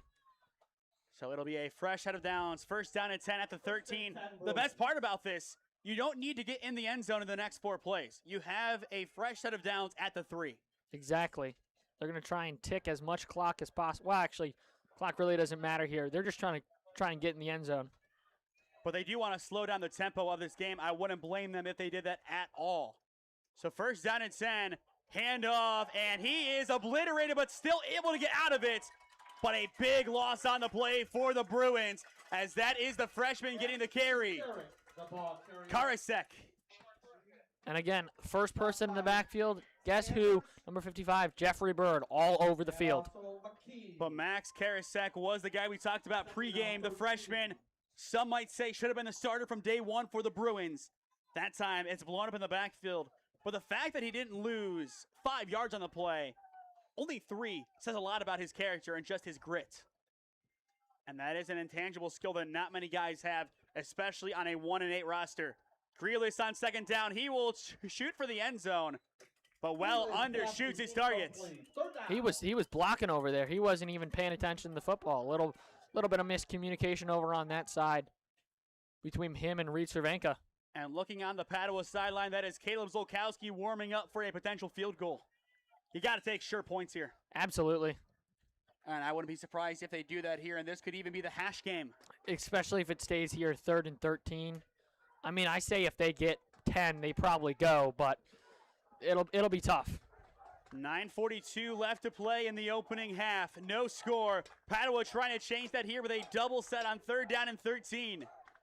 Grealis, he will drop back. Plenty of cushion. He will take a shot for the end zone. Pass is incomplete. And that will most likely bring out Zolkowski. Yeah, I mean, good opportunity there. Good thought, trying to go a little out route, pretty much right near the 1st down marker, but ball thrown a little bit high, a little bit too far out of bounds, and like you said, got to take the sure points here. And if you are Caleb Zolkowski, I would expect to have your number called a lot tonight. If it gets close, you might just send him out there, and he will go out and get you some points. Absolutely. That's the hope. Knock on wood. Padua looking to get an early 3-0 lead with 9:37 on the clock in the 1st half. It is going to be DeVore out there to hold for the Bruins. And this could be the game's first strike.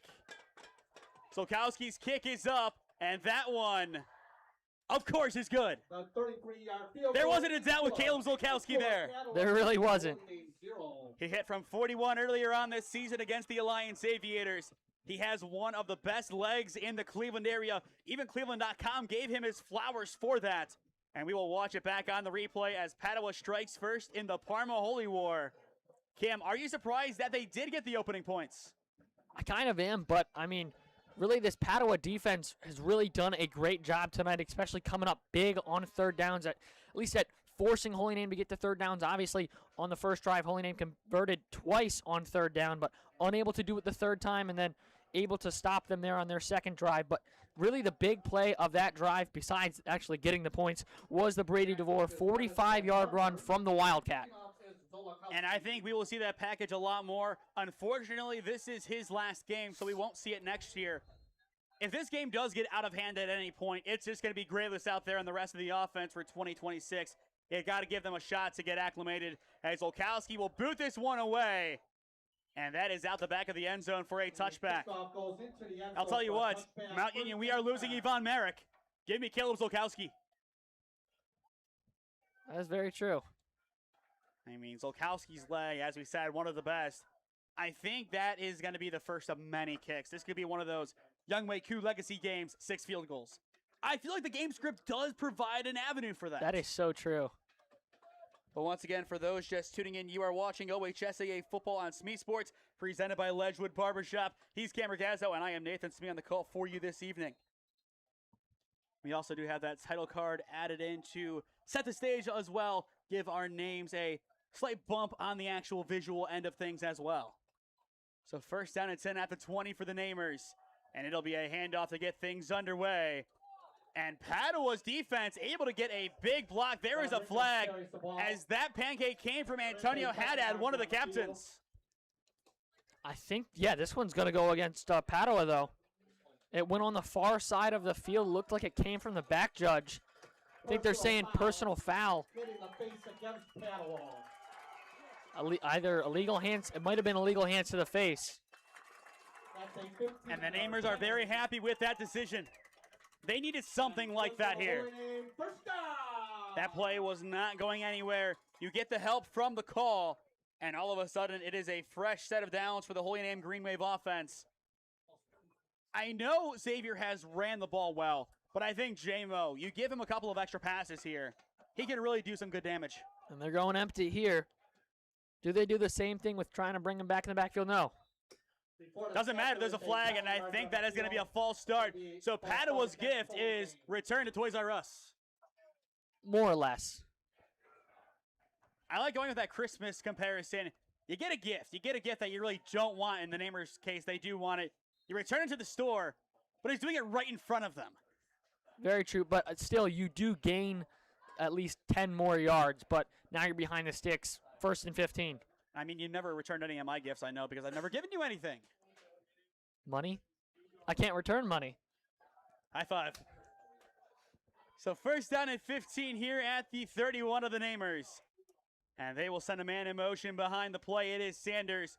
Jamison, quick pass. It is off the hands of Gonzalez. A missile, and Rodriguez off the play. He is spun down by a pancake block from Vetrick. And that Vetrick name, Cam, you know that family very well. Oh, I do. This is where you elaborate. Oh, yeah. So I went to grade school with their oldest, Gabby, for multiple, actually 8 years, 9 years, however long I was there. But very great family, very great people. And after starting the year as a number 2, Josh Vetrick has moved up to the number 1 linebacker in his position for the Bruins defense, led up by Andy Schumann. And Coach Schumann, a great guy, great defensive coordinator. Year number 3 under Coach Kubit. He did take a break during the Polo years, but has been with the program for a very long time. Second down and 15. It is Caden Parker getting the handoff, and immediately he is swarmed, and immediately there is a flag. And I believe this one's going to go against Holy Name as well. And that could really move them back even further. Which is really going to put them in a passing situation. Going back to Caden Parker, and talking to Coach Wondolowski preseason, the comparison he gave for the talents of Caden Parker was a great one, and one that Padua fans really do appreciate. Roderick Love. Absolutely. Really big shoes to fill. I mean, saying that you're comparable to Roderick Love is really high praise, and obviously haven't seen him out there a lot. Obviously, the injury definitely didn't help, but really not his fault on that one. Really nowhere to go. Second down, and my travel back to Mount Union here for the Green Wave. 25 yards to get, and they are back at their own 21. A long field in front of Jamison.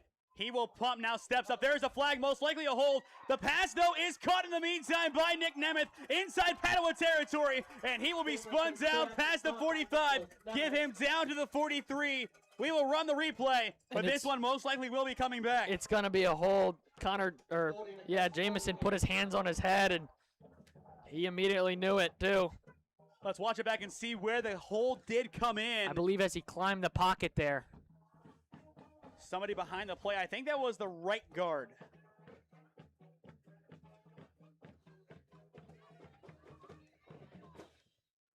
And I'm seeing it's John Galinas, number 77. And by my notes, I believe he, at least at some point this season, was the starting right tackle. So right side was correct. It looked like it came from that side as he tried to, like I said, climb up in the pocket. But that's what he's got to do. He he's got to be able to climb up in the pocket rather than trying to escape, especially when he rolls to his right. Second down and 34, and I think the snap got dropped, and it is going to be third down and 30, and another penalty flag. And I believe this one's going against Padua. Oh, my goodness. We're going back to Elliott here with this. And for those who don't understand the reference, in the Alliance Elliott game week 4, we had first down and 50. Personal foul on Padua. A personal foul against Merry Christmas to both teams, Cam. I mean, tomorrow is the 2-month mark until Christmas, but it's just back and forth gift giving. One team has to break this. This is what we get for a quick first quarter, isn't it? Oh, yes, it is. This is the most wild sequence of the day, and Holy Name will call time as they need to talk this one over. Same with Padua, and as they do so, we will step aside here at SmeeSports. 7:44 left to go in the first half, and now we're debating if this is a timeout called. It looked like he was motioning to call a timeout. So we will keep it here instead. So I believe usually on a personal foul you get the automatic first down, but looks like that's not what they're doing here. Is it second down, third down? Okay, now the officials are going to go talk with fifth down. The illustrious fifth down. We've seen it a couple of times. Back against Normandy during our homecoming game. And I don't think I was going to say I don't think they're calling this a Holy Name timeout. I believe this is just an official timeout on the field. I'm not giving the full rundown. This broadcast is presented by Ledgewood Barbershop. Let's hear from our sponsors and be back to the chaos in a minute. Located at 6031 Royalton Road in North Royalton, Fire 45 is your go-to restaurant. Whether you are coming in to watch the big game or to enjoy a meal, we have just the food for you. Want to host a private event? We also do that on our venue side. From a 20-person birthday party to a 150-person wedding, we got you covered. Check out our website at www.fire45cleveland.com. Fantastic foods, handhelds, pizza, Fire 45. Come taste what we have cooking. We are receiving word from the sideline. This is a rules check. We're going to put Bryce on as best as we can here. Bryce from down below, tell us what you got.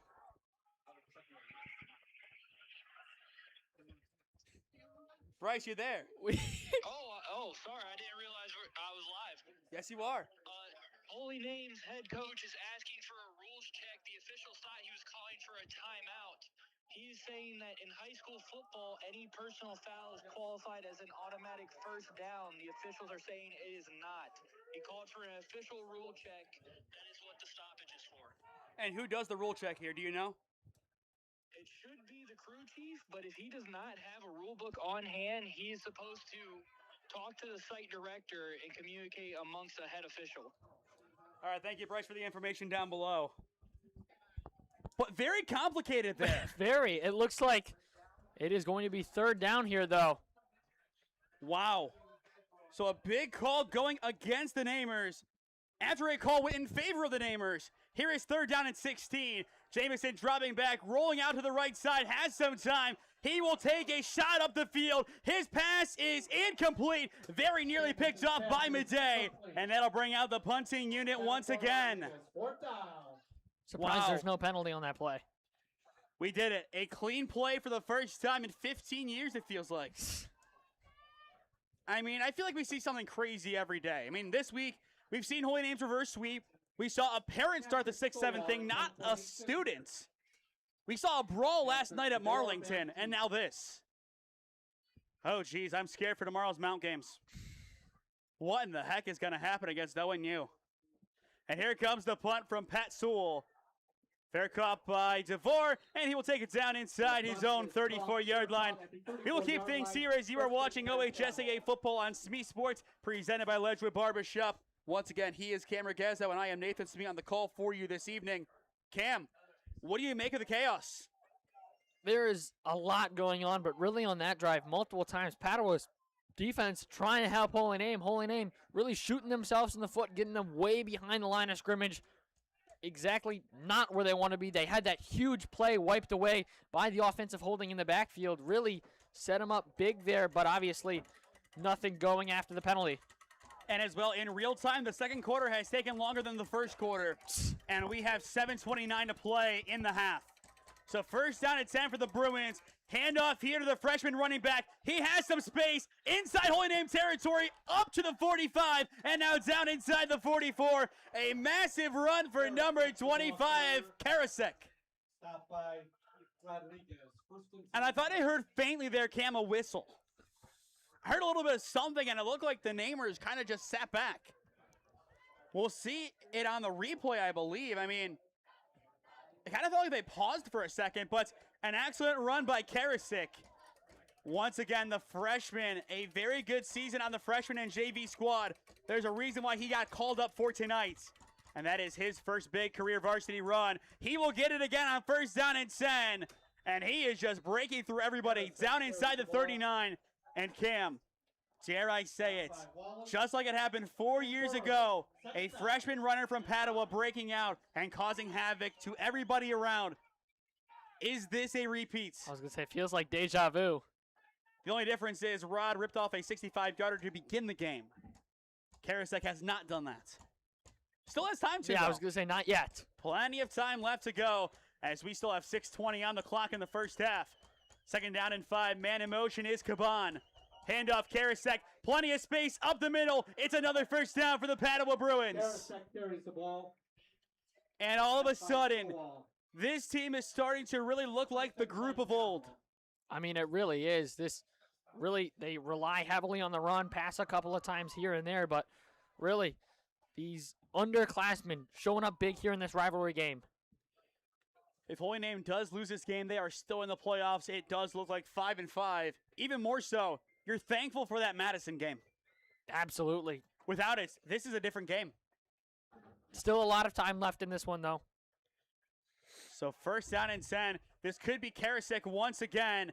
And it is going to be. They expected it, and he is spun down behind the play. An excellent job by the namers jumping the run, and they will get a big TFL. They needed something to slow down Padua momentum, and they got it. And I think that is number 26, Carter Varga. We talk about his impact on the offensive end of things as a tight end. There it is as a linebacker. Absolutely. Love to see him playing both sides of the ball and really showing up and being effective on both sides of the ball. So after the loss of 2, this will bring up second down and 12 for the Bruins. This is still potentially Caleb Zolkowski range if needed. Maybe need a few more yards to get there. Graylish drops back, his pass to the flats. It is caught. It is Gasparo cutting back upfield, and he is pushed down on the far side. There is the first true hit stick of the night. Stopped by Kreisel. Wow. And Wallace. Noah Wallace. He has been an unsung player for the Namers all season.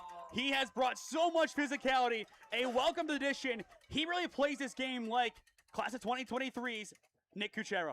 I mean, he really does, and like you said, really bringing the physicality, especially on that play. And I think Varga jumped on the play at the end to officially get that hit stick. It was Wallace pushing. Varga came in from behind. It's the anti-tush push. So now third down and 10 as Smoke is on the field. Graylish rolling out. Screen pass. It is picked up by the Namers. A massive INT for Holy Name. And that will give them back the ball. And that is Pat Soul with the interception. What an INT by Pat Sewell. His brother, one of our scoreboard operators tonight. And Big Bro is happy behind us. And as we watch it back in the replay, low snap, tries to roll it to the right. Play is designed for the left and just tries to throw it up. Pat Sewell just sneaks in there as pass was intended for Karasek, who's made a living on that drive, but ends right there into the hands of Pat Sewell. How about it from Pat Sewell? At what point this season he was the punter, then he wasn't. Now back to that role. And on a night where the Namers needed somebody to step up with their backs against the wall, enter one of the seniors. Absolutely. Always great to see. Now they need to get their offense going. 4:07 remaining here in the first half. Jamison dropping back on first down and 10. Nowhere to go with it. Rolling out to the near side. Has to get rid of it. And he will throw this one away. Good pressure there by number 33, Gendix. A junior potentially stepping up for the Padua Franciscan Bruins tonight. And at least what I'm seeing here early, when that time did a better job of staying in the pocket, eventually had to roll out, but his receivers were 20, 30 yards downfield. They need to be able to work back to their quarterback and try and help him out. Really, on that play, he really didn't have anyone to throw the ball to. No one turned their head around and saw what was happening with the quarterback. So now 2nd down and 10. Jamison needs some help with his receivers, but he can help out his own cause as well. Gonzalez called in motion here, and he will go to the far side. Handoff, it is Rodriguez. You have that extra blocker, but not much going on the carry as he gets the ball up to the 35, setting up 3rd down and 7. Wouldn't hate for this to be a time to try and get the ball in the flats to someone like Xavier Rodriguez, someone like Esso, someone like Nick Nemeth. We really haven't seen him. He only has the 1 catch on today. Didn't have a lot of room after the catch, but wouldn't hate to see a swing pass to him out of the backfield. So here we go. 3rd down and 7. Ball spotted at the 35. They got to get the ball up to the 42. And with only 3:20 and counting left to go before halftime, a low-scoring game, the Namers know they have to do something here. They have to find something, anything on this drive. 3rd down and 7. Jamison, he will drop back. Time is called. It could be a flag, and there it is. It's a false start. The other thing was the band playing during the play, which sometimes the refs will stop and say, no, you got to be done. Others don't care. Now, if you're at Elyria Catholic, back when we had Literal as the band director, his goal was to get that violation, and he got it on the first play. Yeah. He said before the game that was his goal, and it took, what, 5 seconds? Pretty much. We were outside for that game. That was one of the more interesting games that we had our senior year. We had a lot of very interesting games and a lot of very interesting setups.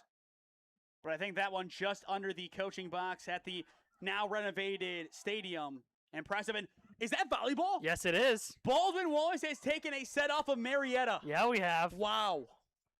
What a set win for the Pio, or rather for the Yellow Jackets over the Pios. 3rd down and 12. Jamison, he will throw. Pass is incomplete.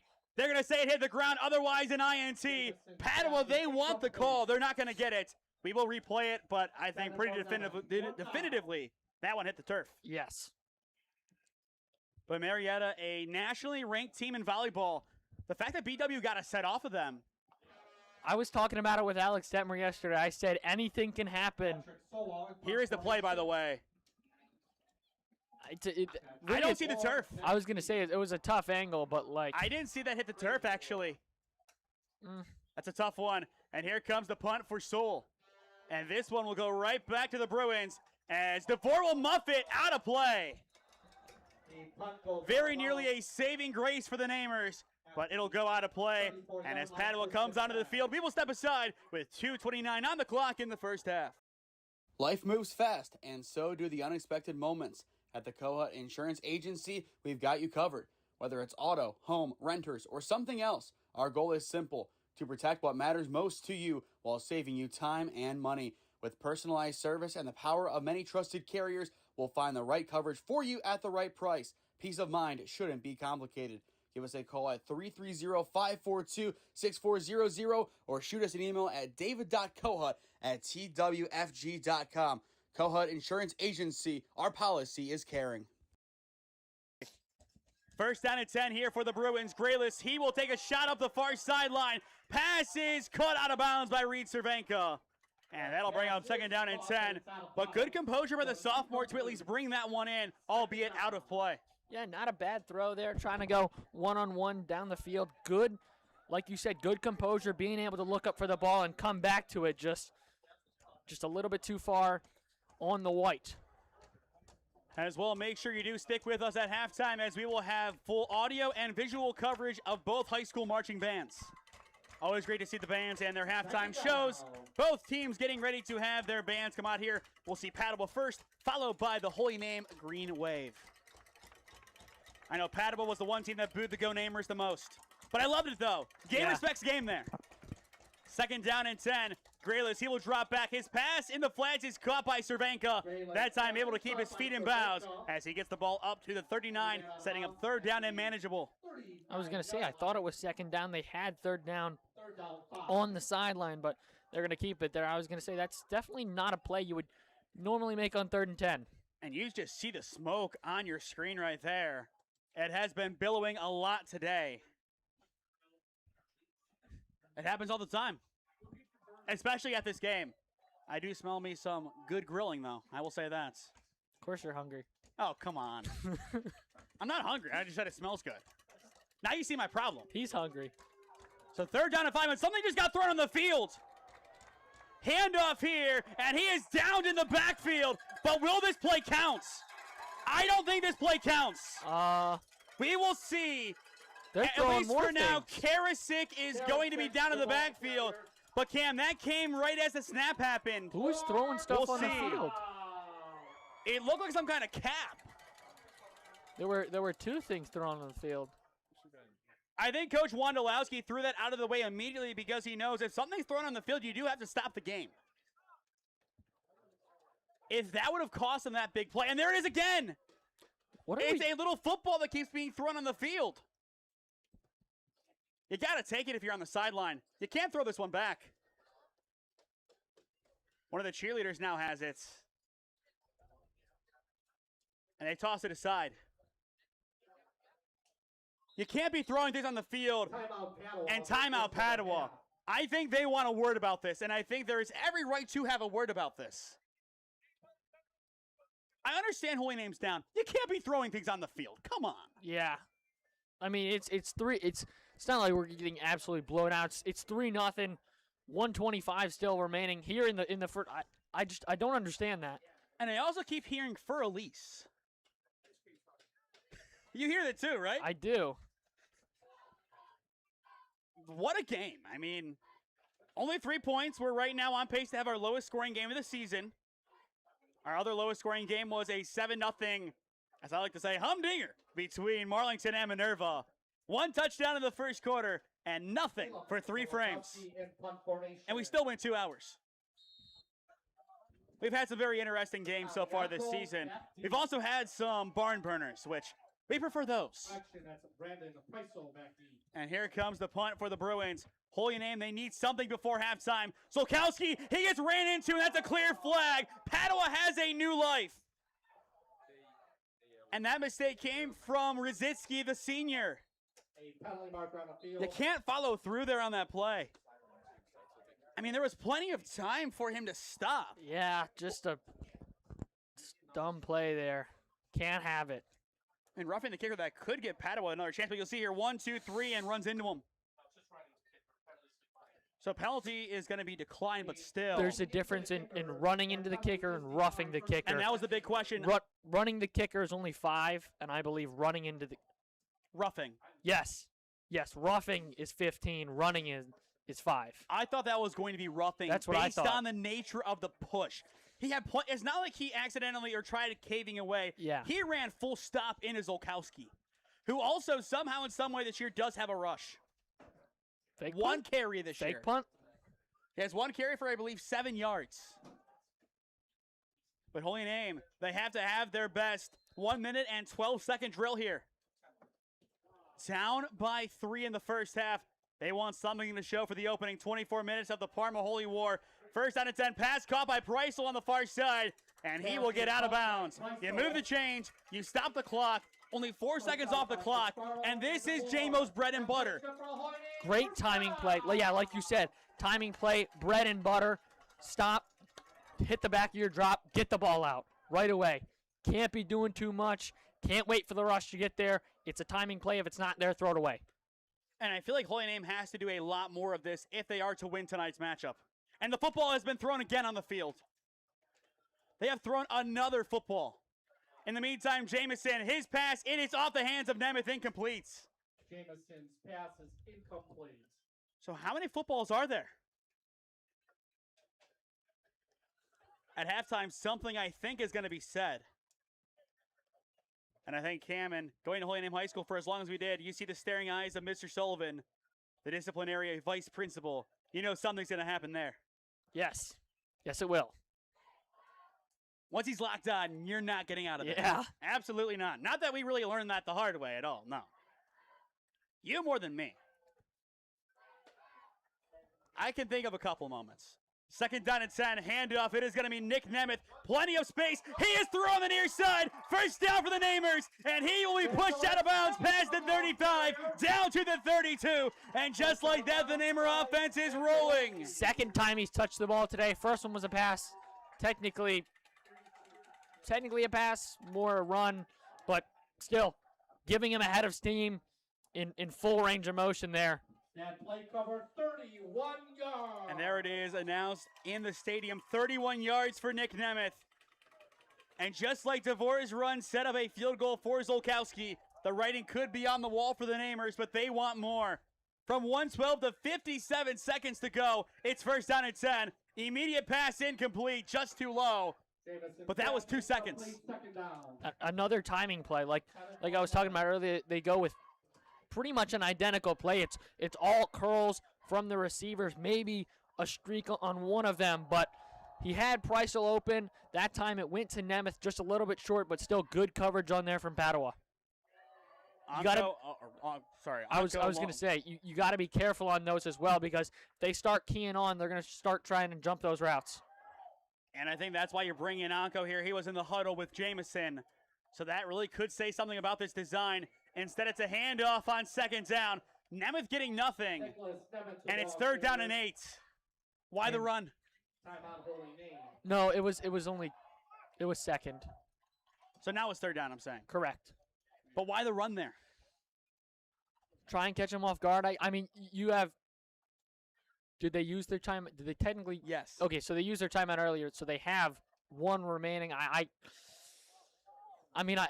guess it worked really well the first time. Why not try it again? But in the same sense, you got a little bit of clock to play with, but at the same time, Padua has 2 timeouts. That you is mess very- up here, you lose yards. It's fourth down. They have 1 timeout to play with after that, and you probably get the ball back if you are Padua. And at that point, I think you just get the ball back to run out the clock and go to halftime. And Padua gets the ball to start the second half. Holy Name has to come away with something here. I think that is agreed upon by us, the coaching staff, and the many fans in attendance tonight. A lot of fans, and Padua, their student section, they are getting loud on the far side. They are involved and then some. Third down and 8. Jamison, he will drop back. He will take the shot. His pass is incomplete. Overshoots everybody inside the end zone. And Trey Gasparo runs inside the goal.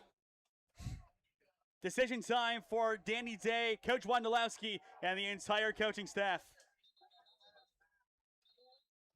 44 seconds.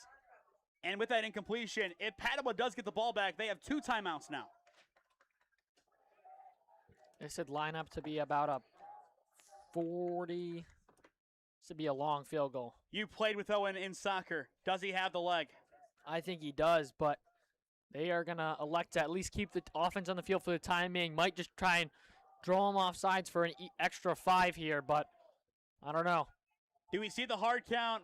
They make a comment and then go for it just like Mahomes.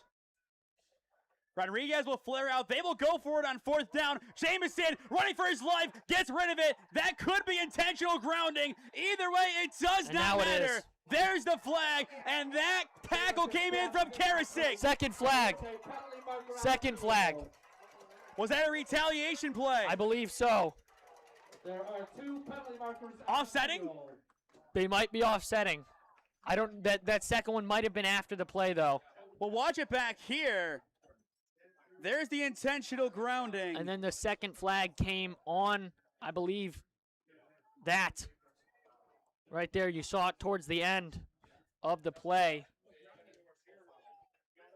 But the thing is, intentional grounding is a loss of a down. And if they do say after the play. First down. No, yes. they said first down Padua. So I think what it was, intentional grounding, and if that was a personal foul, it's assessed on the play because it's after the play. Yeah, they said intentional grounding, loss of down, but then also, like you said, personal foul on Padua, so it should move him back. And if you are Padua having 2 timeouts, what do you bring out here? Because all of a sudden you have a chance to do something. Absolutely. Holy Name takes the gamble. They aren't able to cash in, and then, like you said, Padua's got a good opportunity to try and make it a 2-score game before halftime. Either way, do stick with us as we will have full coverage of both high schools' marching bands, starting with Padua and then the Holy Name Green Wave High School Marching Band. Should be two good halftime shows by two top-tier bands. Excited to see what they have and excited to talk things over during the break as both teams have a lot of work to do. Padua just a little bit less as they do get the ball to begin the second half. But as we said, the underdog has won the last four Parma Holy Wars. Padua in the driver's seat early on, just before halftime. First down and 10. Handoff. It is going to go to the freshman once again. He has a first down and then some, and he will be officially marked down at the 47. Either way, Karasek is going to be a problem for a few years now. And I believe Padua called a timeout after that play. I don't think that was the intention. I think that was to run the clock. All of a sudden, Karasek gets a first down. And you're looking at two shots to get Zolkowski within 50. That's what I was going to say. Obviously, huge leg from Zolkowski. I mean, try your best to get in his range, and then if not, you throw a Hail Mary. It's a long time from now, but make sure you do stick with us after our final commercial break as we will announce our player of the game presented by CrossFit Strongsville. I don't think it's ever been a kicker. I have ever given player of the game to a kicker once, and that was Xander Kirkpatrick of Minerva last year when they beat Thomas Aquinas, ending their big losing streak. It could be another one today if this game keeps going how it is. He had 9 of their 16 points in that game. Yeah, I mean, Thomas Aquinas this year's 0-9, and they're playing the 0-9 Bowl tonight against Canton Central, so you can see where Minerva improved. I'll say that. First down and 10, ball spotted at the 47. Cabana motion, the ball is on the ground. Grayless has the fall on it, and that changes things. That might just, I think, yep, they're letting the time run. I think that might be it. There was a very short snap. It might have hit off the butt of the center as he was trying to snap it all the way back, or lost control of it too early because that snap went about half the distance it needed to, and yeah, now it looks like they're going to end it out on that play. So not the play they really wanted, like you said, trying to get in field goal range of Zolkowski, but unable to do so. And here it is through 24 minutes at the break. Padua 3, Holy Name 0 your score. The Padua Bruins 1-8 on the year. Their whole goal in the second half of the season was to ruin Week 10 for the Namers. 24 minutes in, they are on pace to do it. As the band of Padua begins to take their places, we will step aside here on SmeeSports and give them the stage. You are watching OHSAA Football on SmeeSports, presented by Ledgewood Barbershop.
The Marching Bruins are bringing the moves to the field and kicking off tonight's halftime show with a party anthem you know and love.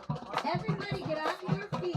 You know what to do. It's time for the Two Big Shuffle.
with an unstoppable energy, featuring the Bruinettes dance team. Get ready to clap, dance, and sing along. Here's I'm Still Standing.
Let's crank up the volume and turn up the heat because the Marching Bruins are about to set the field on fire.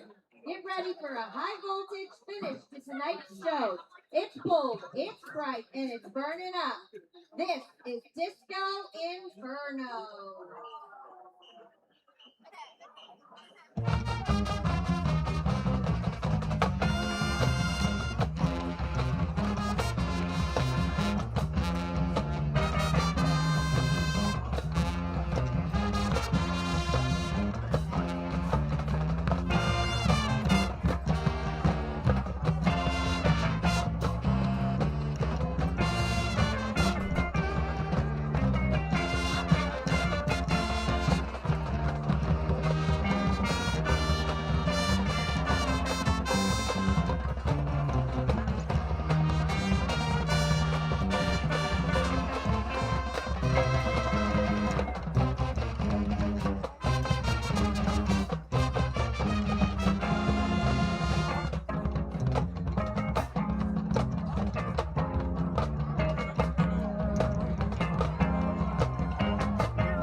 Good evening, ladies and gentlemen. We are pleased to introduce the 2025 Holy Name Green Wave Marching Band, which is directed by Mrs. Andrea Mikolajczyk and Military Director Ms. Kimberly Murillo. Tonight's show features classic rock hits from the 80s, performed, covered, remixed, and sampled by countless artists. This song is accredited as Queen's best-selling single, with sales over 7 million copies. Here is Another One Bites the Dust.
This 1983 Huey Lewis and the News hit was inspired by a gig the band played in Cleveland, Ohio, with Lewis saying the heart of rock and roll really is in Cleveland. Enjoy the drill team's feature too, Heart of Rock and Roll.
Released in 1980 as the debut single for Ozzy Osbourne, this song reached the top 50 in the UK.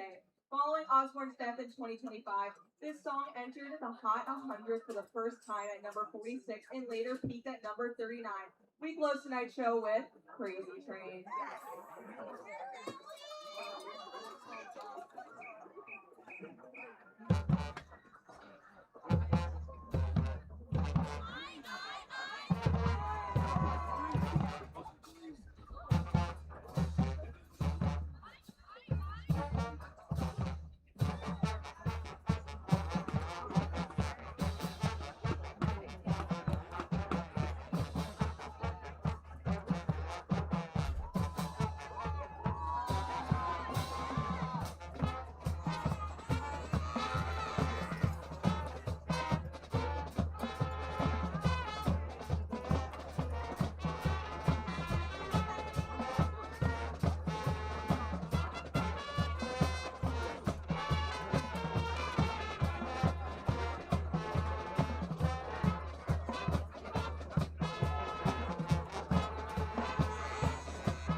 appreciate the support, and we hope you enjoyed our show. Go Neighbors! Experiencing pain of any kind? Call a timeout and stop by the Healthiest You Chiropractic Center. There, Dr. Max or Dr. Stephanie will provide a top-tier adjustment. Then you'll unwind in their therapy room. Visit their website at www.thychiro.com or call 440-238-3338 and book an appointment today. The Healthiest You Chiropractic Center, keeping Strongsville pain-free since 2013. Looking to get in shape and join a great community? Look no further than CrossFit Strongsville. We offer classes taught by our amazing staff of coaches. If going solo is more your speed, stop in for our open gym hours. Visit our website at CrossFitStrongsville.com to learn more and view our schedule. Visit our new location at 12608 Alameda Drive in Strongsville. Strongsville CrossFit, you're worth it. You deserve to be healthier and happier. Here at Ledgewood Barbershop, it's the little things that count. From the moment you walk in, we want you to feel at home in a great community. Our barbers know how to serve our customers and make them love their fresh cut. Visit us today at 17100 Royalton Road in Strongsville, just across the street from the mall. Or call us at 440-238-5105. We know that once you stop in, you'll keep coming back. Ledgewood Barbershop, your next haircut awaits. Located at 6031 Royalton Road in North Royalton, Fire 45 is your go-to restaurant. Whether you are coming in to watch the big game or to enjoy a meal, we have just the food for you. Want to host a private event? We also do that on our venue side. From a 20-person birthday party to a 150-person wedding, we got you covered. Check out our website at www.fire45cleveland.com. Fantastic foods, handhelds, pizza, Fire 45. Come taste what we have cooking. Life moves fast, and so do the unexpected moments. At the Kohut Insurance Agency, we've got you covered. Whether it's auto, home, renters, or something else, our goal is simple: to protect what matters most to you while saving you time and money. With personalized service and the power of many trusted carriers, we'll find the right coverage for you at the right price. Peace of mind shouldn't be complicated. Give us a call at 330-542-6400 or shoot us an email at david.kohut@twfg.com. Kohut Insurance Agency, our policy is caring.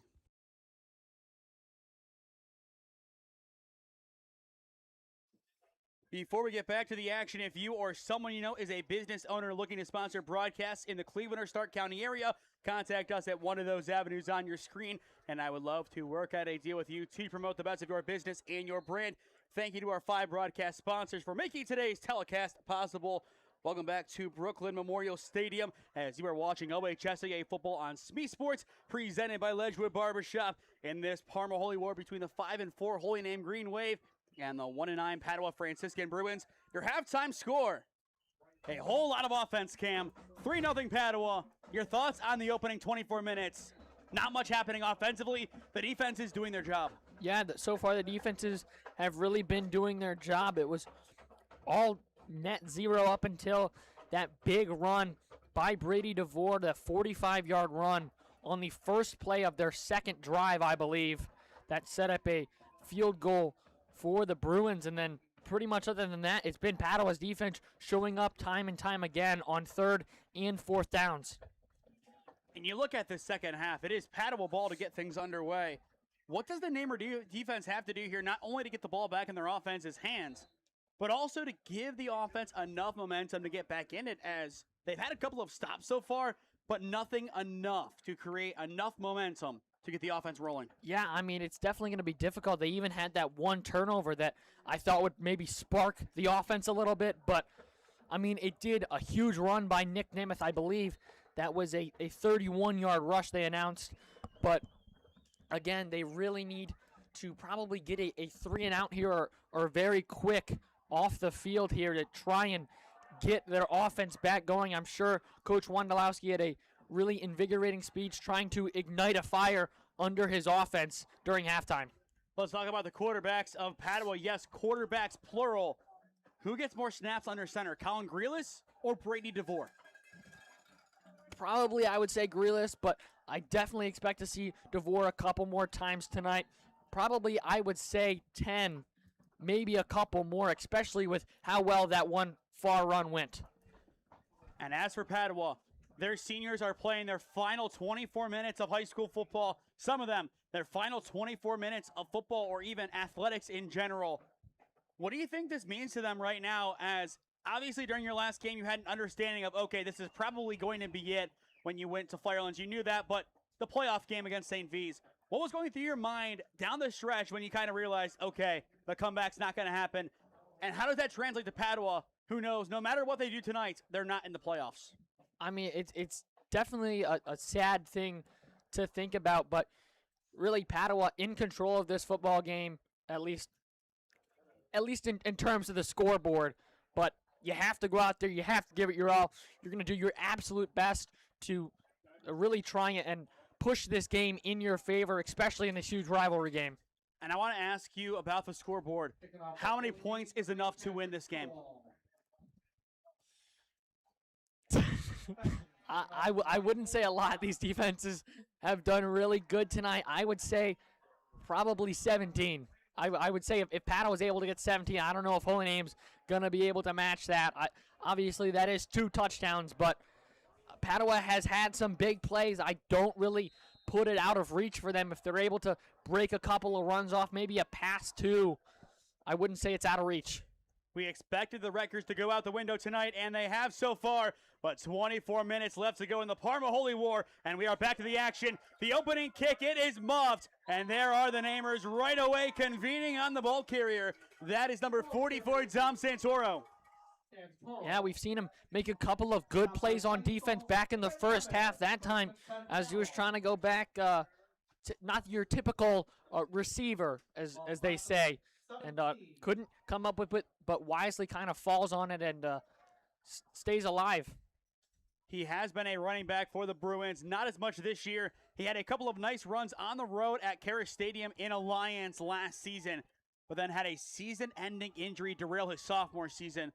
I was there. It was an awful sight to see. Glad to see that he was okay and has played this season, but obviously not on the offensive things, not on the offensive end of things, as that's kind of comparable to Jovan Miles of Holy Name, who is inactive tonight.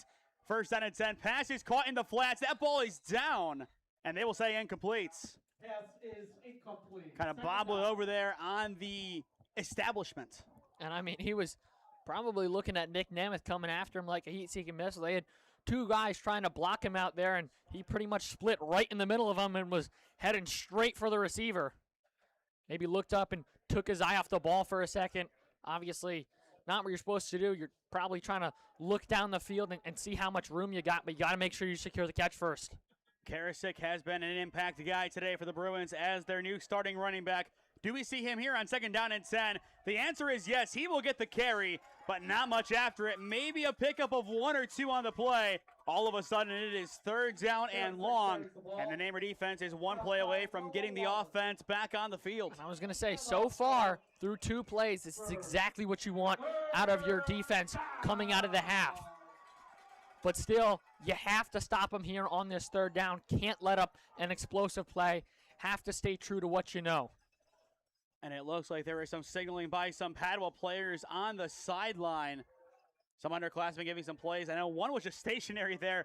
I was very confused what he was doing for a second, and then the other ones joined and clearly made some kind of call here for the Bruin offense. Trips left for Grealish on third down. His pass is caught by Brady DeVore, and DeVore has some space. Tripped up from behind at around the 40-yard line, and that is more than enough for a Padua first down. I mean, just a great route there. And oh no, he's a little lame coming off of that one. He appears to be okay, but that help up there, yeah, very concerning. But this is it. He's going to play through it. But, I mean, great route there, like I was saying. Caught the cornerback going on the streak, really sold it, and then stopped for the large comeback, and great first down catch there. It could have had something to do with that extra push on the end of it. Another namer came flying in. I believe that was a 20-yard catch there. So Brady DeVore having a great curtain call night in Brooklyn. This is it, and he is going to be the Wildcat quarterback again. Grealish out wide. He is the left man in this trip set. And he will motion Madej. The two captains, good rapport throughout their Padua career. Radzicki, he jumps it. He doesn't get the hit, but the rest of the namers find him on the edge. It's going to go as a TFL. That was nicely done. Radzicki, he got through that initial pressure knowing, okay, I can't lollygag or cut it up. All of a sudden, the rest of the namer defense right there, it's a TFL. And they are starting to really have to rely on Graylitz's arm, at least on third down. I mean, a couple of times when we've seen that happen with the Wildcat, it's been great blocking, especially up the middle, not allowing the rush to get to the quarterback. But that time, Radzicki just able to get through the line. I think they're going Wildcat again here. So now 2nd down and 11. Clock continues to run. 9:30 left to play in the third. And once again, it is DeVore. 1 for 1 on the year. And now he is 1 for 2. Incomplete. That time intended for Reed Cervenka. My bad there.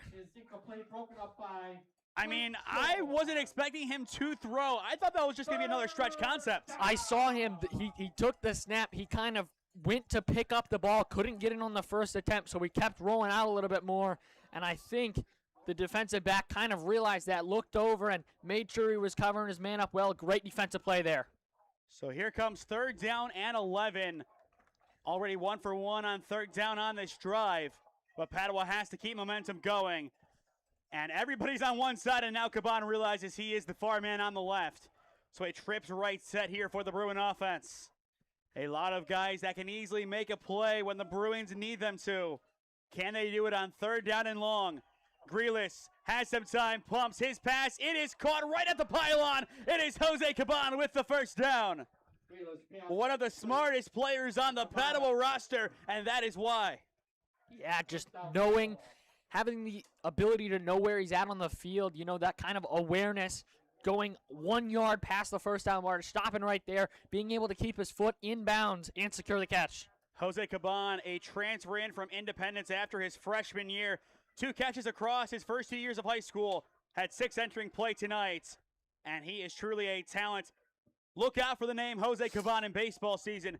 We got to see him this summer. Got to meet his dad, an awesome dude as well. He'll be an exciting player to watch for McSweeney this season. Handoff on 1st down and nowhere to go there. Carter Varga in the backfield with Jeff Bird. That was a really interesting formation. Looked like kind of an RPO option there. They elected to go with the handoff there. Maybe not the correct read there. It looked like they had a lot of space over on a screen pass towards the near side of the field. And I feel like a lot of 1st down plays have been blown up tonight by the Namer defense. It's just those late series plays that kill them. And a lot of the time, it's a 3rd down pass to the outside. You play the chain gang, and you get some 1st downs because of it, and they have done a great job of that tonight. I believe Cervenka and Caban, the best two to exemplify that metric. Wildcat. 2nd down and 10. It is DeVore. And DeVore is devoured in the backfield. Maybe getting back to the line of scrimmage, but the Namer's right there. Again, great job on the defensive line there. That was Sewell that got into the backfield, got the initial hit. I don't know if he was able to fully wrap him up there. Had a little bit of help, but still, great job here. Now the Namers, twice this drive, have given up huge 3rd down plays of 20 and 12.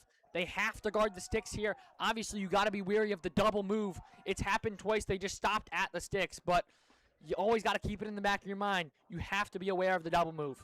So now 3rd down and 10. DeVore did come up once again a little lame on that play. It appears that it could be an ankle knock. We'll see how he fares here. Grealis, he will look to throw only on the left side. He takes a shot, pass is incomplete, and Anitaka PI is out the window as that one is an uncatchable ball. Now, we talked about deja vu in the 1st half. How about some deja vu in the 2nd half? Holy Name got the ball, got 2 1st downs on 3rd down. Both of them, they were actually both running, but this time Padua gets the ball to start the 2nd half, has 2 long 3rd downs, gets both of them via the pass, and then both times they are ushered out on their 3rd set of 1st downs. And once again, we saw that barbecue moments ago. That is smelling good, and it is completely overtaking the atmosphere here. Here comes Olkowski's punt, and as expected, it has one heck of a boot behind it. Taken in by Preissel at the 15. He will go backwards, evading one tackle outside the numbers, and he will be spun down by a pack of Bruins. Past the 20 to about the 23. A flag is down. And there is a shot that this could be a block in the back. And if it is, this will bring it back even further for the Namers, already in a somewhat unfavorable starting spot. And as we address the laundry, our next broadcast here on Smee Sports is most likely going to be in November 22nd. Where we leave the fall is where we start the winter. Holy Name and Padua hockey, 7 p.m. Face-off, most likely 7:15 because we know how things go at Reese. Here on Smee Sports, it is Saturday, November 22nd, so the Saturday before Thanksgiving should be a fun one. Then after that, I think we will have a couple of weekend games after Thanksgiving. Holy Name Strongsville girls basketball, Holy Name Olmsted Falls boys basketball. Then we begin December, and we have, I think, 4 or 5 games that first week. Marlington Northwest on the 1st, that's girls basketball. Alliance Northwest on the 2nd, that's boys. On the 4th, it's Warrensville Spire at Warrensville for the boys. Holy Name Canfield that Friday, then Holy Name Vashey girls basketball that Saturday. Handoff here on first down, and not much going for the running game again. He's going to lose a couple, I believe. Lose one. And once again, we look at Connor Jameson on that last drive of the first half. When he was in rhythm throwing the rock, he looked unstoppable. Exactly. Those little short timing routes, those little curls, you force the ball out early, you force the ball out quickly. QB doesn't have to think too much. They know where they're going with the ball when it's snapped. So now it is 2nd down and 11 at their own 12, a long field in front of Jameson. And once again, it's a handoff. It's Rodriguez getting outside the numbers, past the 20, up to about the 25. And that should be more than enough to move the sticks for a Holy Name first down. One of the biggest runs so far tonight for either team. I believe they're going to call that a 13-yard run, but that's what happens. You have 8 in the box. You have such a heavy run set. It's most likely trying to go a run to the right. Rodriguez, though, senses the blitz coming in the backfield, goes out to the left, away from the blitz, and able to follow his blockers enough for a first down. And every single good rushing attack starts with the linemen. Those 5 guys, in some case, a few more with the tight ends involved. They really pave the way. Without a good line, you don't have a good running game. Here is Nick Nemeth getting some open space. Here is the first down and then some on the far side. Nemeth inside Padua territory, and he is spun down past the 45 up to about the 40. Back-to-back huge plays there. It looked like number 70 for Padua was in the backfield. That is Bo Barney. He had an opportunity, but unable to get him down. And then, like you said, following his blocks from the receivers and all the way down the field there. And there it is on the replay. 34 yards for Nick Nemeth, getting the ball down to the 41 of Padua. But Bo Barney very nearly making that a massive TFL. He has had his fair share this season, only 3, but he has been involved in the backfield a lot. Even if he doesn't get the tackle, number 70 is always a presence there. First down, and it is a false start on the Namers. Yeah, they were looking to bring the extra blitzer off the edge there. I believe that was number 11, Nick Kelly, that forced someone on the offensive line to make a false movement there. With 5:40 left to go in the third, is this at all how you thought today was going to go? No, I can confidently say no. Right now, looking at the prediction from Drew Pastor, Padua supposed to lose by 12, plus 15 in that category. I think either way they're going to cover. Oh, 100%. It just depends if Holy Name can get a good drive or 2 built and if they can score or not. That is the question we have been asking ourselves for a long time. Nemeth on first down at 15, not much going. And there is the hype once again from the Bruin defense. I mean, that time just kind of a longer developing run play than you would like. Defense able to get in the backfield. It's almost like they knew it was coming on that one. They ran the ball twice, had 2 pretty big gains off of it. So if it ain't broke, don't fix it. But this time, Padua fixed it. They were ready for it. And I will say this about Padua's season. They had a raw deal to start the year. Alliance, playoff team, top 8 seed. Benedictine, playoff team, potentially playing Alliance. Bedford, they're not going to be in the playoffs, but still a good team. Big Walnut, a very good team, still competing in Region 7. A lot of really tough teams in comparison to Holy Name, who had CCC, Normandy, and schools like that early on. First down, or rather second down and 15. Handoff, it goes to Rodriguez. And Xavier Rodriguez maybe gets 2, setting up third down and 12. And at some point, you're going to have to wonder, Do we see a field goal attempt if they're close enough to try and tie the game up and work from there, clean slate? I think they do, but they got to get a couple more yards. This is probably too far for Owen Pry, even though I like him very much, but this might be a little bit too far for his range. As well, Holy Name has only scored 21 points in conference so far this year. Shut out twice, 21-0 and 35-0 to NDCL and CVCA.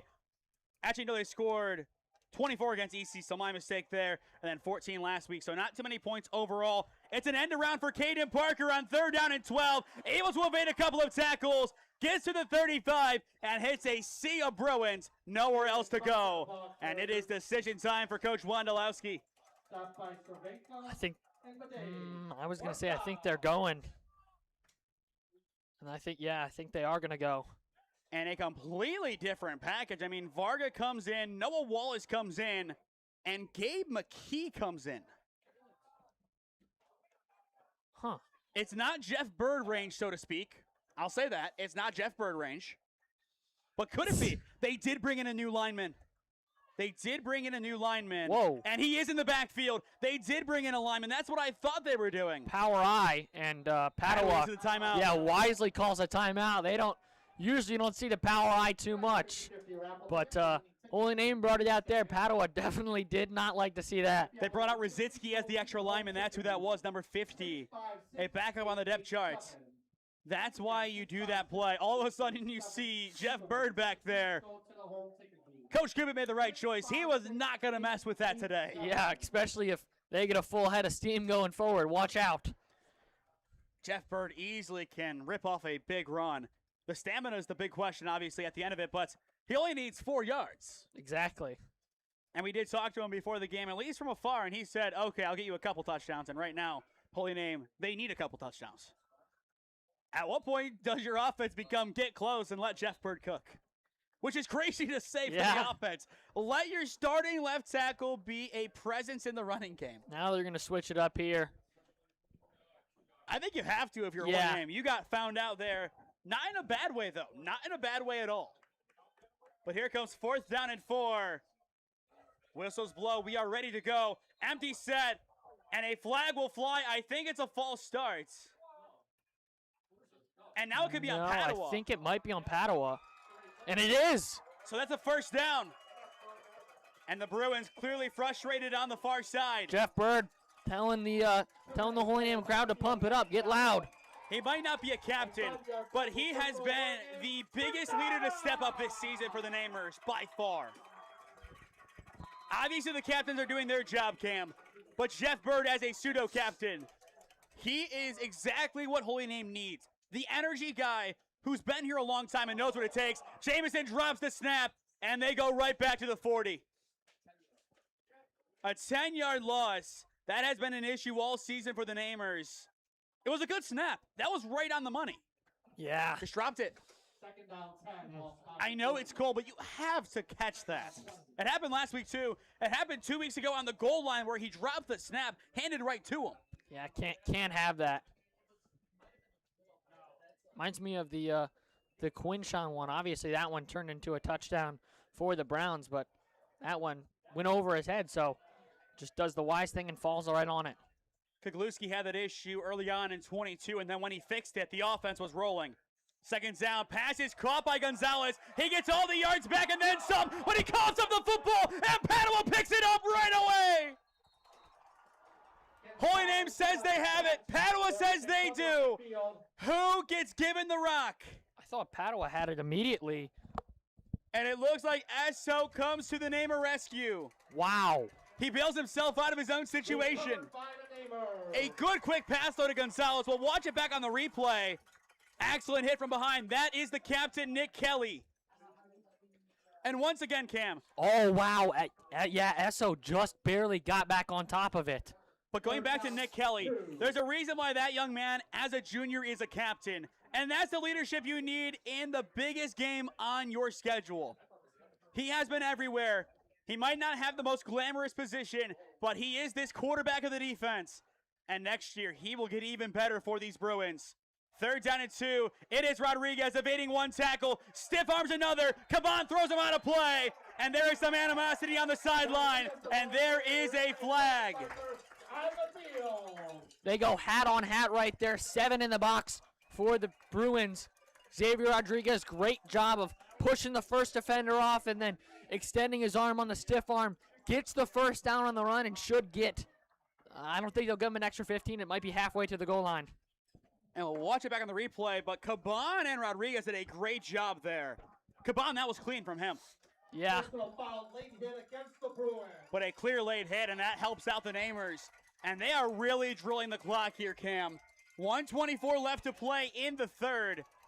And Holy Name has a chance to punch it in. Is this the second drive of the third quarter? I believe so. It is. I'm looking down at my notes. How many drives have we had today combined? 10? Not even. I would have to check. But first down and goal at the 9. Handoff Rodriguez, running inside the hashes, cuts it up, lowers the shoulder, and he will be a few yards shy. But a statement run on first down and goal for Xavier Rodriguez. I was going to say, Jeff Bird time. Here he comes into the game. Let's see it, big man. Let's see it.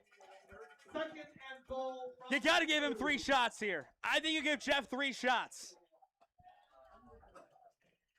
Once again, if somebody from week 1 would watch this, or somebody who just watched week 1 of Holy Name football against Normandy, they tune in here, let's put the left tackle in the backfield. They're going to go back and say, what did we miss? Back-to-back weeks with rushing touchdowns. Instead, it's Nemeth. He dives in, and he is there. Touchdown, Holy Name! Great job of following the big blockers there. You bring them in the backfield for some extra width there to pave a good hole there. And obviously, Nick Nemeth does his job, follows the blockers, as we're going to watch it right back here on the replay. Wow. And he just dives on in. Captain for a reason. Stud for a reason. A college recruit to somewhere for some sport for a reason. That is Nick Nemeth football for you. And on the year, that is rushing touchdown number 6. The extra point from Pry, and it is through the uprights and good. And just like that, 41 seconds left to play in the third. The Namers have their first lead of the night. And with 41 seconds on the clock, we will step aside for a quick word from our sponsors on Smee Sports. Experiencing pain of any kind? Call a timeout and stop by the Healthiest You Chiropractic Center. There, Dr. Max or Dr. Stephanie will provide a top-tier adjustment. Then you'll unwind in their therapy room. Visit their website at www.thychiro.com or call 440-238-3338 and book an appointment today. The Healthiest You Chiropractic Center, keeping Strongsville pain-free since 2013.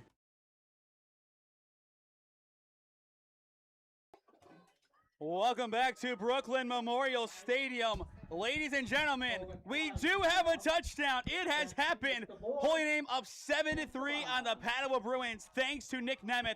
And what a touchdown it was. You bring in Jeff Bird for the heavy package.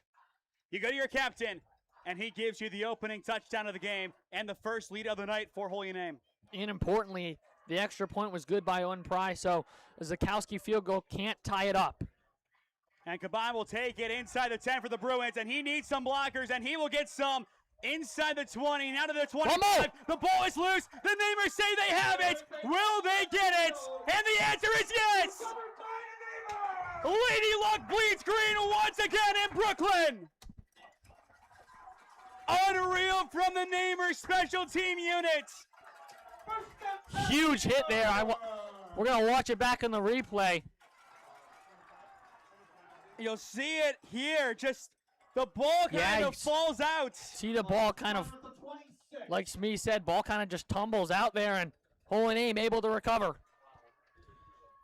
So many ghosts here, Cam. We remember the heartbreak 4 years ago for the Bruins because of Andrew Cole. But it's time for new ghosts. It's time for a new cast of characters to leave their mark on the Parma Holy War. Holy Name up by 4. A chance to find another touchdown before the end of the third. How do they do it? First down and 10 at the 26 of Padua. The Bruins move early, nothing called. Handoff Rodriguez. He is inside the red zone, and he will get very close to the first down marker. Give him about 8 on the play. And I talked about it kind of coming out of the half. How well is Holy Name's offense going to do? Just Coach Wondolowski, obviously a very great head coach, still the head coach for a reason. Can the defense come out and get a stop early? Yes, they did. Can the offense follow suit? Yes, they did. Can they keep going? We will find out. And that is the third quarter in the books. The Namers astonishing the Bruins of 7-3 on Smee Sports. Here at Ledgewood Barbershop, it's the little things that count. From the moment you walk in, we want you to feel at home in a great community. Our barbers know how to serve our customers and make them love their fresh cut. Visit us today at 17100 Royalton Road in Strongsville, just across the street from the mall. Or call us at 440-238-5105. We know that once you stop in, you'll keep coming back. Ledgewood Barbershop, your next haircut awaits. Located at 6031 Royalton Road in North Royalton, Fire 45 is your go-to restaurant. Whether you are coming in to watch the big game or to enjoy a meal, we have just the food for you. Want to host a private event? We also do that on our venue side. From a 20-person birthday party to a 150-person wedding, we got you covered. Check out our website at www.fire45cleveland.com. Fantastic foods, handhelds, pizza, Fire 45. Come taste what we have cooking.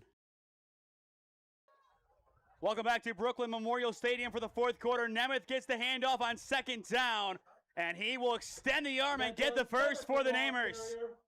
Fourth quarter underway. Holy Name 7, Padua 3 your score as you are watching OHSAA Football on Smee Sports, presented by Ledgewood Barbershop. He is Cameron Ragazzo. I am Nathan Smee on the call for you this evening.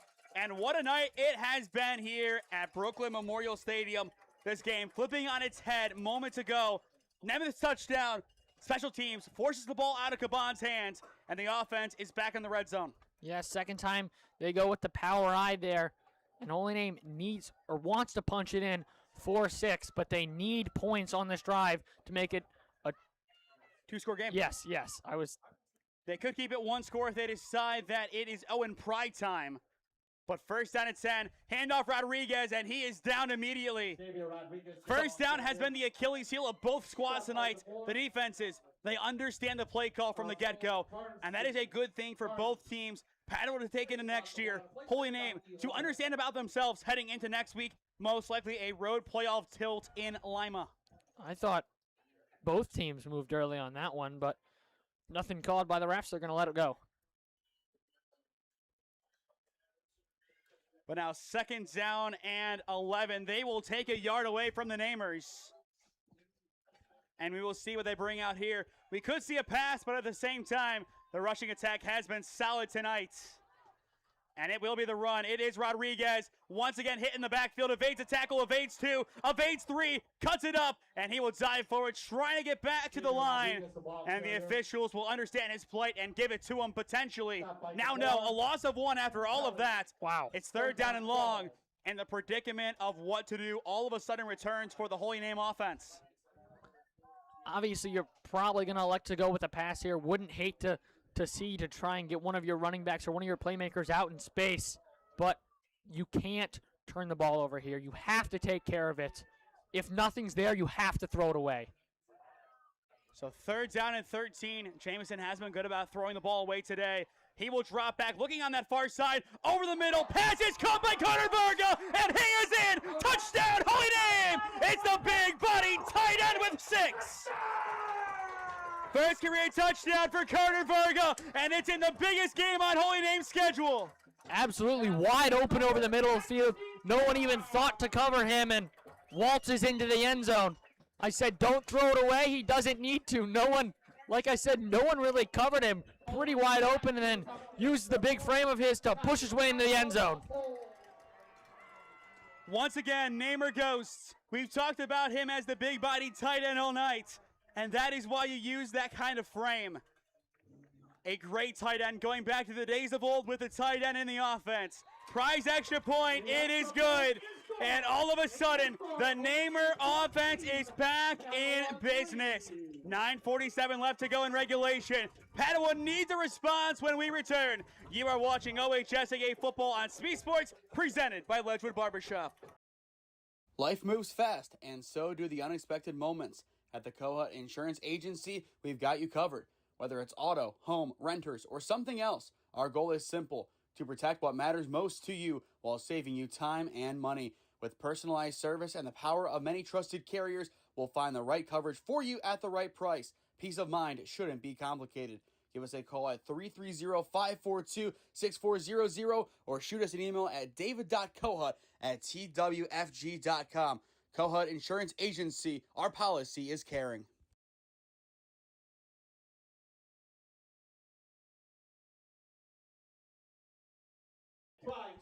9:47 left to play in regulation.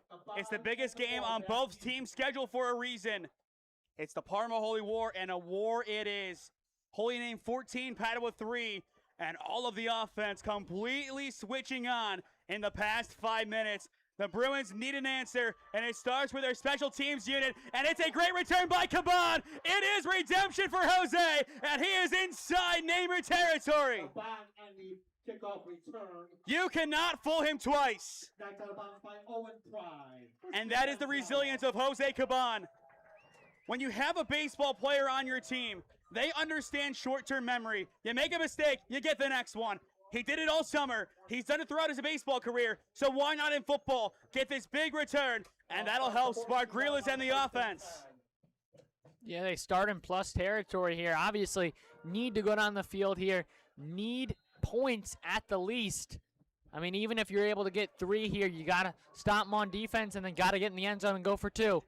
We are not done yet. Grealish dropping back on first down, and he will throw that one at the ground, and he is taken down by Nemeth. I was going to say, I think they were going to call that a forward pass. Still, the Namers jumped on it just in case, but it's probably quite scary when you have Nick Nemeth running at you at full speed. I would not want that. Unblocked off the edge. If you're Padua, you have to find a way to open up the playbook a little bit here. You got to find a spark from somebody.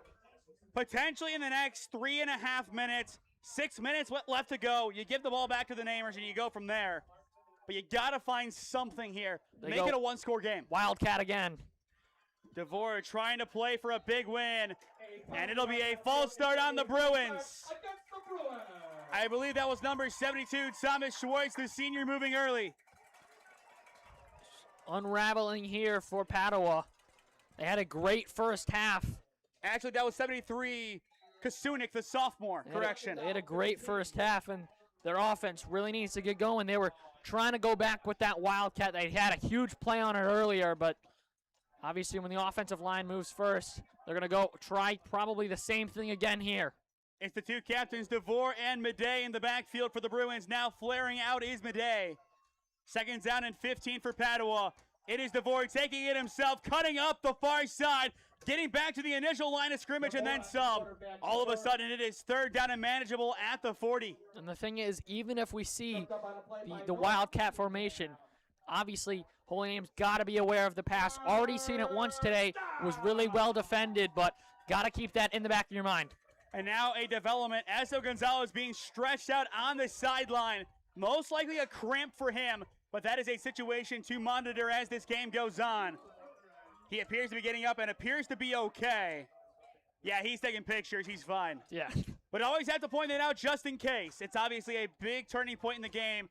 Esso, a big reason why. If he didn't hold on to that football there, this is a different game. But third down and 8.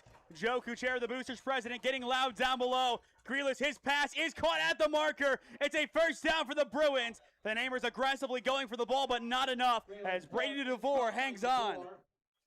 One of his final high school catches as a Bruin. And he knows that in the back of his mind. All of the Bruins know this is it for their season, the seniors for their career. They want one more good showing for the Bruin faithful, who more than showed up tonight for them on the far side. And I think, Cam, you would agree, Padua has impressed with their attendance. Holy Name, similar fashion. Absolutely. Everybody comes out for the Parma Holy War. First down and 10.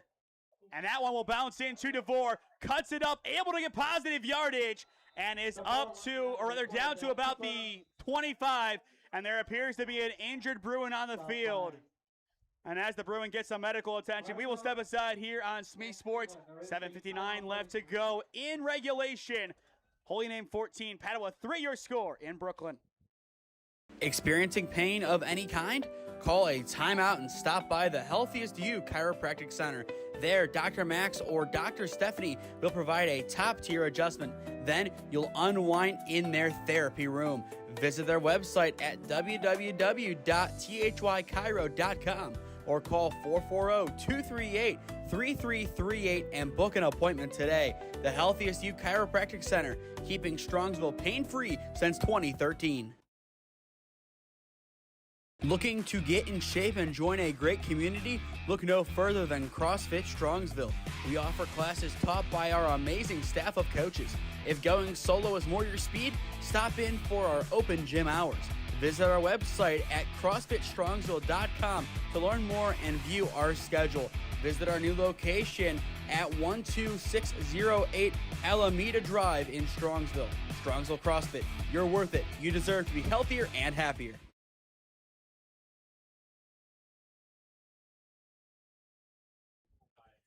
That is number 63, Iman O'Connor, able to get off of the field on his own power. He was the injured Bruin on the play.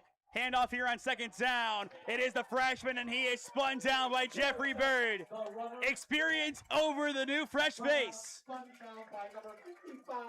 But still, Karasik has been great tonight, Cam. That time not getting the better of the seasoned vets.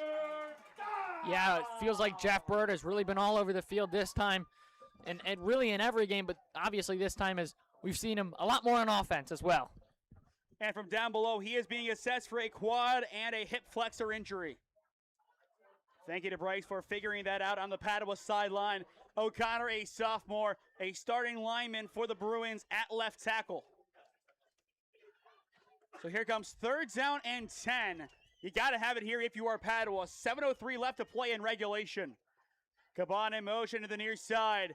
Grayless, he will drop back. His pass, it is caught by Trey Gasparo. He has space now inside the 10, and he is finally spun down at the 8-yard line. Flag in the backfield, though. This could either be a hold or something against the quarterback. It is. Going to say. Just like that, Gasparo's great play erased. But looking at that spin, you could tell he plays lacrosse. Yeah, absolutely. I mean, watch it back here on the replay. Yeah, like you said, you can tell. But really now both teams have had a huge play wiped away by a holding penalty in the backfield. But for Padua, it comes at an even more dire time. Third down 20. And as well, with this win, if Holy Name does get it done, this would be their first 500 or better season since 2022, the year they made it all the way to the Final Four. Since then, 4-6 and 3-7. A chance to rewrite the script here. Third down and 20. Grealis, he has time, now getting pressured, and he is taken down by the Namer defensive line. It is Jeffrey Bird, and the big man will celebrate. Initially by number 55. And here it is, fourth down and long. Grealis and the Bruins, backs against the wall. They have to have their best play here. Otherwise, this is going to be a Namer night in Brooklyn. Officially, I believe no loss on the play, so it's just going to be 4th and 20, but still, huge play here. And as well, it does appear that O'Connor is back in the game at left tackle. Trips left setup for Grealis and the offense. They got to have it here. Grealis to go for it all. His pass over the middle. It is incomplete. Will they throw a flag? The answer is no. It is clean from Nick Nemeth, and possession goes back to the Namers. Yeah, we're going to watch it back here as the Namers celebrate, but I think that's a good call. Looked like he got there at around the same time in the football, just able to hit it out of the hands of the receiver. And you just see Grealis take that shot, and Nemeth right there. Very clean. He knows the game for a reason, and that is why he is a captain. You look for your seniors. You look for them to really carry the team through thick and thin. A couple of very gloomy weeks, 21-0 and 35-0 against NDCL and CBCA. but they have been able to respond. And once again, they are on the cusp of getting their first above 500 or 500 season since 2022 when they made it all the way to the Final Four. Gonna need a couple of first downs here, though, trying to milk the clock as much as possible. You're up by 2 scores, which is obviously the good thing here, but Padua also, Padua used one of their timeouts earlier as well, so only 2 remaining. As well, make sure you do stick with us after this game goes final, as we will announce our player of the game presented by CrossFit Strongsville. And this is a rare instance where we really have no clue where it goes. There's a lot of definite candidates, but like Smee said, no one really standing out in our minds. But we will see as the final 5 minutes of this game go on. So now 5 minutes left to play. The Namers just need to keep moving the chains. Fake handoff, pass is caught by Gonzalez, but the Bruins right there, and Trey Gasparo in the end flies into action. Padua's going to use their second timeout here. We will watch that one back on the replay, but Trey Gasparo turning into Superman. Yeah, Trey Gasparo and I believe Josh Vetrick as well. Both went to St. Ambrose with me, and yeah, I believe, yeah, like you said, kind of there on the suplex / big hit there. And that's where you step in and say, I want one for the stat sheet. Here it is. But it was the right call. 3rd down and 10 for the Namers. You get a first down here, and you really are liking your odds of winning this game. You don't get it here, and you give the ball back to the Bruins. You need to stop them quickly. Otherwise, Padua, with a great kicker, has a good shot of getting an onside kick. The reason why we say a good shot of getting it, look at all of the bobbled balls today. That is very true. And the turning point was when Caban got stripped on the return after the opening touchdown. And then almost a scary point before that when Eso Gonzalez lost the football, was able to get back on top of it after it looked like Padua retained possession. So 3rd down and 10 for Holy Name. It is going to be a handoff to Nick Nemeth going to the stretch, puts a Bruin down by his helmet. There is a flag. It could be a hold. Either way, he appears to be short. And we will assess the laundry, and I think this is going to be negatively assessed. And it looks like it will be. So that'll back them right back up. I'm curious to see here if Holy Name isn't able to get the first down. Do the Bruins call their final timeout? It's tough. I mean, I would probably have to assume so. Obviously, what you're trying to do is not, if you're Padua, you want this to be an incomplete pass. You want the ball to go out of bounds to stop the clock for you. If you're Holy Name, you got to know that, though. And here we go. It looked really weird the way that they all ran to the ball. It looked like kind of the halftime formation. But here comes 3rd down and long for Holy Name. And I think this is just going to be a handoff to continue running that clock. And it will be handoff Rodriguez trying to establish the edge. Nick Kelly there, unable to get a hand on him. Rodriguez, he is close to the first down, and he will. I think he's a yard short. Be very close, and now they're going to say give it to him. It's a big first down for the Namers, and that is one step closer to victory for Holy Name. Well, what do we think, Cam? From what I saw, I think he might have been a yard short. I don't know, just the way he fell, but I mean, it's a tough angle, but they are going to give him the first down, and the clock is moving. But nonetheless, great run there on 3rd down. I mean, knowing to stay in bounds, follow his blocker in this fellow running back, Nick Nemeth, out there, and just doing his job. Stepping up when needed. Once again, the prime attribute of a captain.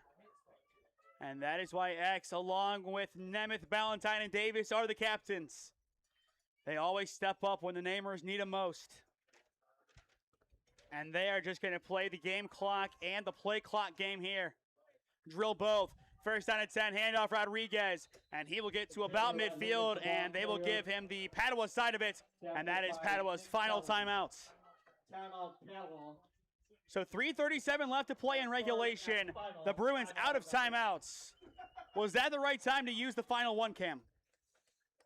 I mean, probably. You're really not going to have another opportunity to use it Holy Name most likely just going to run 2 more times here, see if they can't get another first down. And if they have to, they're going to kick it back to Padua, but they won't have a ton of time. They won't have a lot of things to work with. They got to be able to push the ball down the field if they get the ball back, but obviously Holy Name's going to do the best they can to not let the Bruins touch the ball. Looking at next week, most likely the 10 seed Holy Name. They will not have a home game. I believe it's going to be Lina Shawnee on the road. Initially it was going to be Revere, but I think that is out of the equation now, unless Revere does upset Copley. But if it's Lima Shawnee, that's a not so pleasant ride. 2 hours? 3 hours for a playoff game in round 1. I understand why we cut down to 12 teams, but I think we were trying to avoid something like this happening. I mean, even Wampakoneta is in the conference, or really the region, so I don't really understand that one. Handoff on second down. Rodriguez getting to the outside. Tripped up, somehow stays up. Pushes forward towards the first down marker. And he will be right at it, but shy. So 3rd down and inches for the Namers. Any big score updates? And there is one. Lexington 29, Ashland 21 right now. We'll see if that one ever does flip. Ashland potentially losing for the first time this season in Week 10. That would be heartbreaking. It really would be. But a lot of things happening today. Ironton's season basically canceled, and who knows what else is going to rain down on the defending Division 5 champs. You had the forfeits due to illness now counted as losses. A lot has happened. And as well, you also have NIL. 3rd down, and it's Rodriguez, and it's a first down. Well, let's talk about that for a second, Cam. Your thoughts on the new NIL deal? I was kind of shocked when I saw it. Obviously, a huge change coming to high school football. Obviously, it's really going to change the way that really these teams operate, these players, kind of go about things looking towards college. And then as for Ironton, I don't know how aware you are of the situation of what's happening there. I saw that today, and wow. I mean, I couldn't believe it. I saw you post it on your story, and I immediately looked it up. Right before a test, too. I was told to put my phone away, but I'm like, we got to get this one up on the story real quick. We got to get it up. That is the priority. Not really, but we got it up just in time. But still, big news out of Division 5. Now wide open. 1st down and 10. Rodriguez tripped up from behind. Kind of a slow-mo trip. And he will be down, they will say, at the 40. So a loss of 1, bringing up 2nd down and 11. And we are officially inside the final 2 minutes. As well, an interesting one. Hoover on top of Jackson, kind of as expected in that one. But we will have a more thorough scoreboard to round out the night after our final commercial break, when we also come back on to announce our player of the game, presented by CrossFit Strongsville. And that'll be our 13th and final of the OHSAA football season here at Smee Sports. As next week, I will have the call for Spectrum Channel 1022 Alliance. And that'll be a fun one as Alliance takes on whoever they host. As well, Carrollton up 31-14 on Minerva. I'm not surprised. I'm not really surprised. But Carrollton, a good season for them. It's a building block for the future. Namath now slips down, and that'll bring up 3rd down and long. Minerva the better season. I think Carrollton wanted more from theirs. They will rebuild, but they did lose their now all-star quarterback in Hunter Allison. 34-6 Alliance on top of Marlington. Strasburg Franklin 51-0 over Tuscarawas Central Catholic. No shock there. Tusky Central has been bad for the past couple of years. Pick North demolishing Gahanna Lincoln 35-0. I thought that one was going to be a lot closer, but and speaking of 10-0 Bridge Girard, they will get theirs of 56-0 on Niles McKinley. The Indians 10-0 and a threat now in Division 5 without Ironton. One more knee, and that will do it for the Namers. Handoff instead. It is Nick Nemeth. Nemeth cuts it up the far side, and this could be the exclamation point for the Namers. Inside the 10, he wants the end zone, but will be shy. Inside the 5, and that will about do it for us here at Brooklyn. Wow. I mean, you really expect him to just get a couple of yards, but Nick Nemeth wants all the glory, and he will take it all the way inside the 5, and that is going to be it for the game. But huge run there. That's I believe that was 35 yards, but great job by the Namers. Great resiliency. I expected a knee there, but Nick Nemeth leaves the regular season with one final big run. Your final score tonight in Brooklyn, Holy Name 14, Padua 3. The Namers, for the first time since their Final Four run in 2022, are above 500 in a season, including the regular season. After a 4-6 and 3-7 campaign the last 2 years, Holy Name needed a winner, and they got it in this year. And they are now going on the road, most likely to Lima, to begin the playoffs. I mean, wow. Halftime, this being 3-0. Holy Name really hadn't done a ton on offense, and then they come out and just 2 explosive drives. Obviously, the turnover helped so much. Just the resiliency from this team is absolutely amazing. Obviously, you pretty much know you're a lock from the playoffs coming into this game if you're Holy Name, but like you said in the pregame, you want some good momentum going into next week. You know it's going to be a tough game. You know it's going to be a long drive, and really able to come out here in the second half and show why you deserve to be a playoff team and why you are playing extra football. And now we will get a look at the alma mater for Holy Name. A great tradition after every game, win or loss, but this one, it is all the sweeter.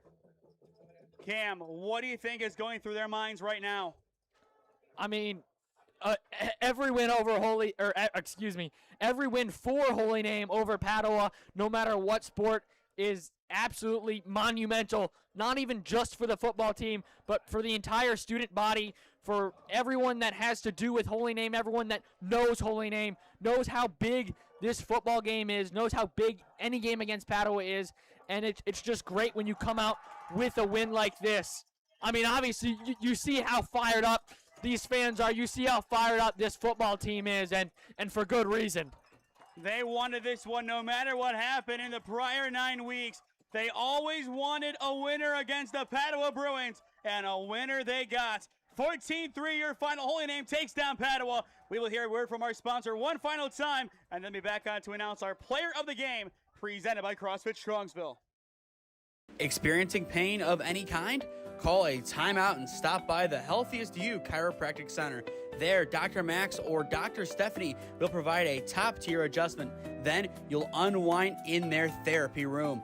Visit their website at www.thychiro.com or call 440-238-3338 and book an appointment today. The Healthiest You Chiropractic Center, keeping Strongsville pain-free since 2013. Looking to get in shape and join a great community? Look no further than CrossFit Strongsville. We offer classes taught by our amazing staff of coaches. If going solo is more your speed, stop in for our open gym hours. Visit our website at CrossFitStrongsville.com to learn more and view our schedule. Visit our new location at 12608 Alameda Drive in Strongsville. Strongsville CrossFit, you're worth it. You deserve to be healthier and happier. Here at Ledgewood Barbershop, it's the little things that count. From the moment you walk in, we want you to feel at home in a great community. Our barbers know how to serve our customers and make them love their fresh cut. Visit us today at 17100 Royalton Road in Strongsville, just across the street from the mall. Or call us at 440-238-5105. We know that once you stop in, you'll keep coming back. Ledgewood Barbershop, your next haircut awaits. Located at 6031 Royalton Road in North Royalton, Fire 45 is your go-to restaurant. Whether you are coming in to watch the big game or to enjoy a meal, we have just the food for you. Want to host a private event? We also do that on our venue side. From a 20-person birthday party to a 150-person wedding, we got you covered. Check out our website at www.fire45cleveland.com. Fantastic foods, handhelds, pizza, Fire 45. Come taste what we have cooking. Life moves fast, and so do the unexpected moments. At the Kohut Insurance Agency, we've got you covered.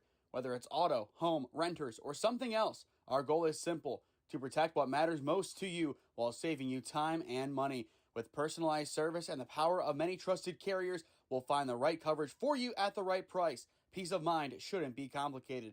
Give us a call at 330-542-6400 or shoot us an email at david.kohut@twfg.com. Kohut Insurance Agency, our policy is caring. Welcome back to Brooklyn Memorial Stadium here in Brooklyn. Your final score tonight, Holy Name 14, Padua 3. Cam, what a performance tonight by the Green Wave, especially in that second half. Down 3-0 at the half. You get a touchdown from Nick Nemeth at the end of the third. And then in the fourth quarter, you find a second touchdown. Carter Varga, first career touchdown as a Namer. The big body tight end really put the exclamation point on this one and sealed the victory for HN tonight. Yeah, I mean, I talked about it during the broadcast, but just the resiliency of these Namers. Obviously, coming in today, it's a big game. You're going to the playoffs, but you need that momentum, like we said earlier, going into the playoffs. You got to feel good coming off a win, especially over this Padua team. We talked about the records going out the window coming in this game. Didn't look good at halftime, but able to come out, stop them on the opening drive, and then able to march down the field, punch it into the end zone, although a lot of penalties here and there by both teams, really helping and hurting both sides, I would say, rather equally, but just a great job by the Holy Name offense, really coming alive in the second half. Obviously, the first touchdown there by Nick Nemeth, following his big blockers like Jeff Bird into the end zone, and then Carter Varga on the opposite end of the field, just wide open in space, and then using his frame to punch it into the end zone on a very crucial drive. Going back, though, to that touchdown, the opening one, that is, what changed mentally for the Namers to get them in the right mindset to score, as up until that point, something wasn't going right on the field? Yeah, I just think a lot of these Holy Name players realize, hey, this is the last time we're going to get a lick at Padua, right? They're not going to be in the playoffs this time.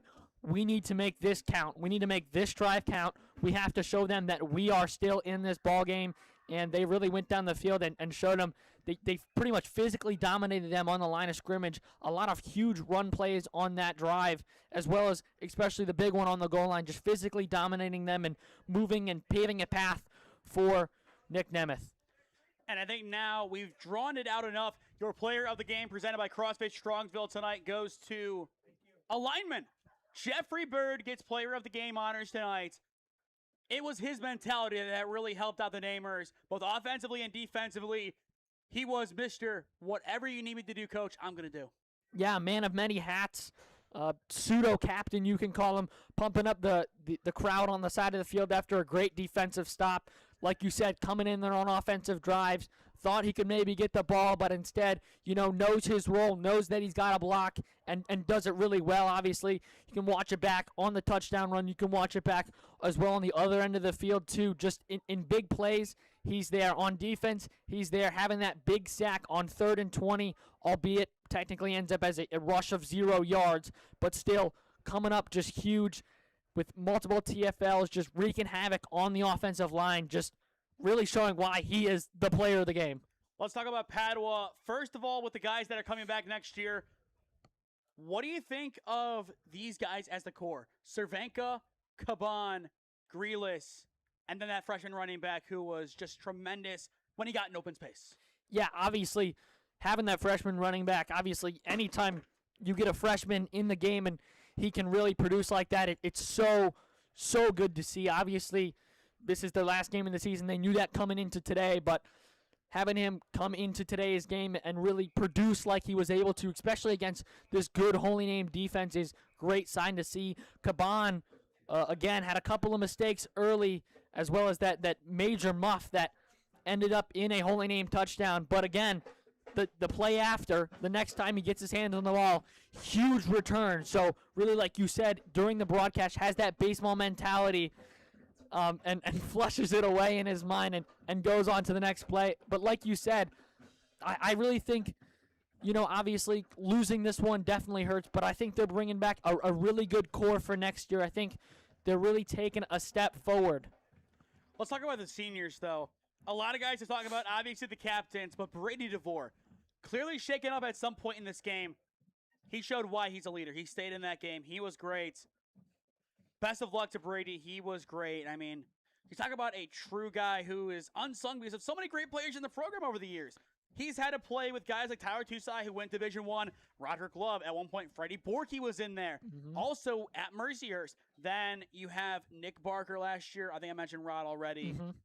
but so many top-tier guys. It's easy to get lost in that mix, but Brady DeVore tonight literally played everything for Padua, and he has a lot to be proud of, as clearly he is a top talent that, if he wanted to, can play at the collegiate level. Absolutely. I'm going to throw in Brandon Hominy there as well.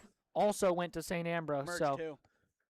Well, yeah, that as well. Sean Mason, we can just go down the list we at can this just, point. Ruggiero, too. There's so many, but, I mean, he did a great job tonight coming in, playing quarterback, albeit in the Wildcat formation, but still having multiple huge runs, just making huge plays, and knowing this is his last time playing Holy Name, putting it all on the line, like you said, having a couple times where it looked like he was shaken up on the field, but able to get up and have this mentality, hey, this is my last high school game. I'm going to give it my all no matter what.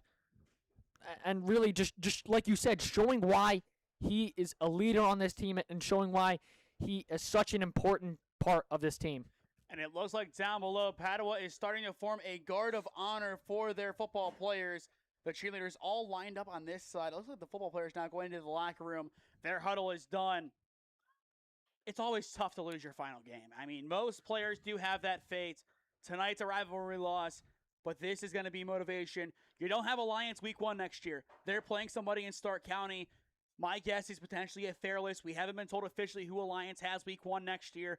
We don't know who Padua has. But every single year that I've been in broadcasting, week 1 of football, we've covered Padua, and we hope to keep that tradition alive. We might be Holy Name alums, but we always enjoy covering Padua as we see them a lot outside of even Holy Name games. Absolutely. Like Smee said, Holy Name alums, not, while we were in high school, definitely didn't like Padua, but, now I love them. Yeah, I was going to say, kind of as you grow older, you mature, you start to get to know these head coaches, you start to get to know these people, these players, these fans, and really, they're all great people, right? So we're just a couple of good guys where we want to work with anyone that we can, and especially when you have some great teams, especially Padua, not only football, but volleyball, basketball, hockey, just so many teams of great caliber, lacrosse, just, yeah, so many great teams, and it's just a great opportunity to work with them. Coach Ainsbury, basketball head coach, friend of the channel. Coach of Pincar, lacrosse coach. He is also a friend of the channel. As we toss things back down to the field to get a look at the guard of honor here for the Padua Bruins. To stay up to date on all the games that we are covering, follow SmeeSports on Instagram, SmeeFist 2024 on Twitter, SmeeSports LLC on Facebook and LinkedIn. As well, go down below and subscribe. There is no added cost, but it greatly helps out all we do here at SmeeSports as we cover athletics from all the way up here in Cleveland, all the way down to Stark County. Our next official scheduled broadcast is going to be all the way in November, on November 22nd. That is going to be Holy Name and Padua Hockey at Reese, 7 p.m. face-off. Looking forward to covering that game. And Cam, once again, looking forward to being back with Holy Name as we are in large part here in thanks to the athletic boosters who really have made this happen. So once again, thank you to Mr. Kuchera and to Mr. Torzillo for making these telecasts possible, as without their support, this would not be happening. Yeah, without their support, we wouldn't be here. I mean, heading into the season, this was supposed to be Alliance Marlington right now. Week 2 was supposed to be Alliance Louisville. We were supposed to have these games. We had them already scheduled, but asked them to be here to watch Holy Name.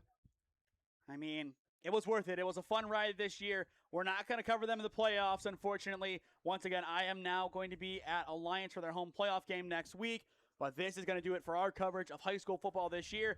But if you want to become a broadcast sponsor in the winter and the season to follow, the contact information on how you can do so is on your screen. We appreciate any sponsors, and we always want to showcase the best of our local businesses, especially our small mom-and-pop shops, as that is the backbone of really our communities, and that makes everything go around. I mean, you look at our sponsor lineup here. You have my chiropractor on there twice. You have my barber on there. You have a restaurant that is owned in part by a Holy Name alum. And you also have the Holy Name boys soccer head coach as sponsors. That's your sponsor lineup for today.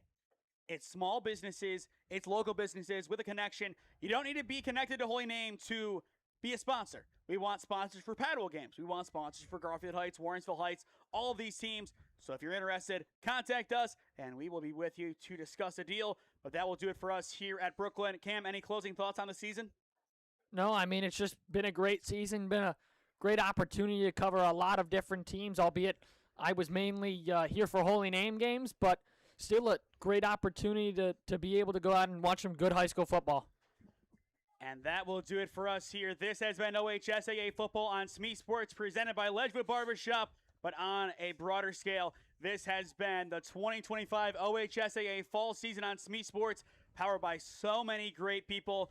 Cam, always appreciate you calling games with me. DC and Bryce over there, leading the Peanut Gallery of Dreams. They have done a great job calling games with me over the past couple of months.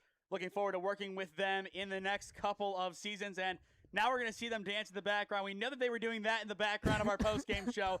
They always have fun, always get to work with them. They did a great job on the sideline. Thank you to Julian Rodriguez, class of 24 from Holy Name. He has been our producer / overhead cameraman all season. He does some great work, and especially with all of these cameras that we have, it makes it a lot easier when you have somebody of his talent to do that. Jacob Ragazzo, we thank him for showing up today for once. I know it's once in a blue moon. We hope to make that blue moon a lot more prevalent this winter. So hopefully we have him as well. It would be remiss if I didn't mention Joe Sewell, class of 24, scoreboard operator for most of the Holy Name football games. We also have Sarah, who's done a great job on the scoreboard all season, whether it be volleyball, soccer, or football. Our whole crew has been great, and my dad, who is now on the IR with an injury. So basically, he fits in with the San Francisco 49ers now. So many injuries there, but we wish him the best of luck with his surgery on Wednesday, and as he recovers over the next couple of months. Looking forward to having him back, hopefully in January or February. But as long as he recovers safe, that is the goal. We'll make do without him for the time being. We'll have some good broadcasts. We'll have some good fun. And we will always have some shenanigans. But once again, this broadcast presented by Ledgewood Barbershop with this entire season presented and done by the hardworking high school and college students of the Cleveland and Stark County areas. We're excited for the future here at SmeeSports, and we know it is bright. For Cam Ragazzo, I am Nathan Smee saying so long from Brooklyn. Holy Name the victors tonight, 14-3 your final. Thank you all for tuning in this season, and we will see you again soon, if not in the next couple of months. If you're here for Padua and you're waiting for basketball season, we will see you whenever that is, and that could be as soon as next time.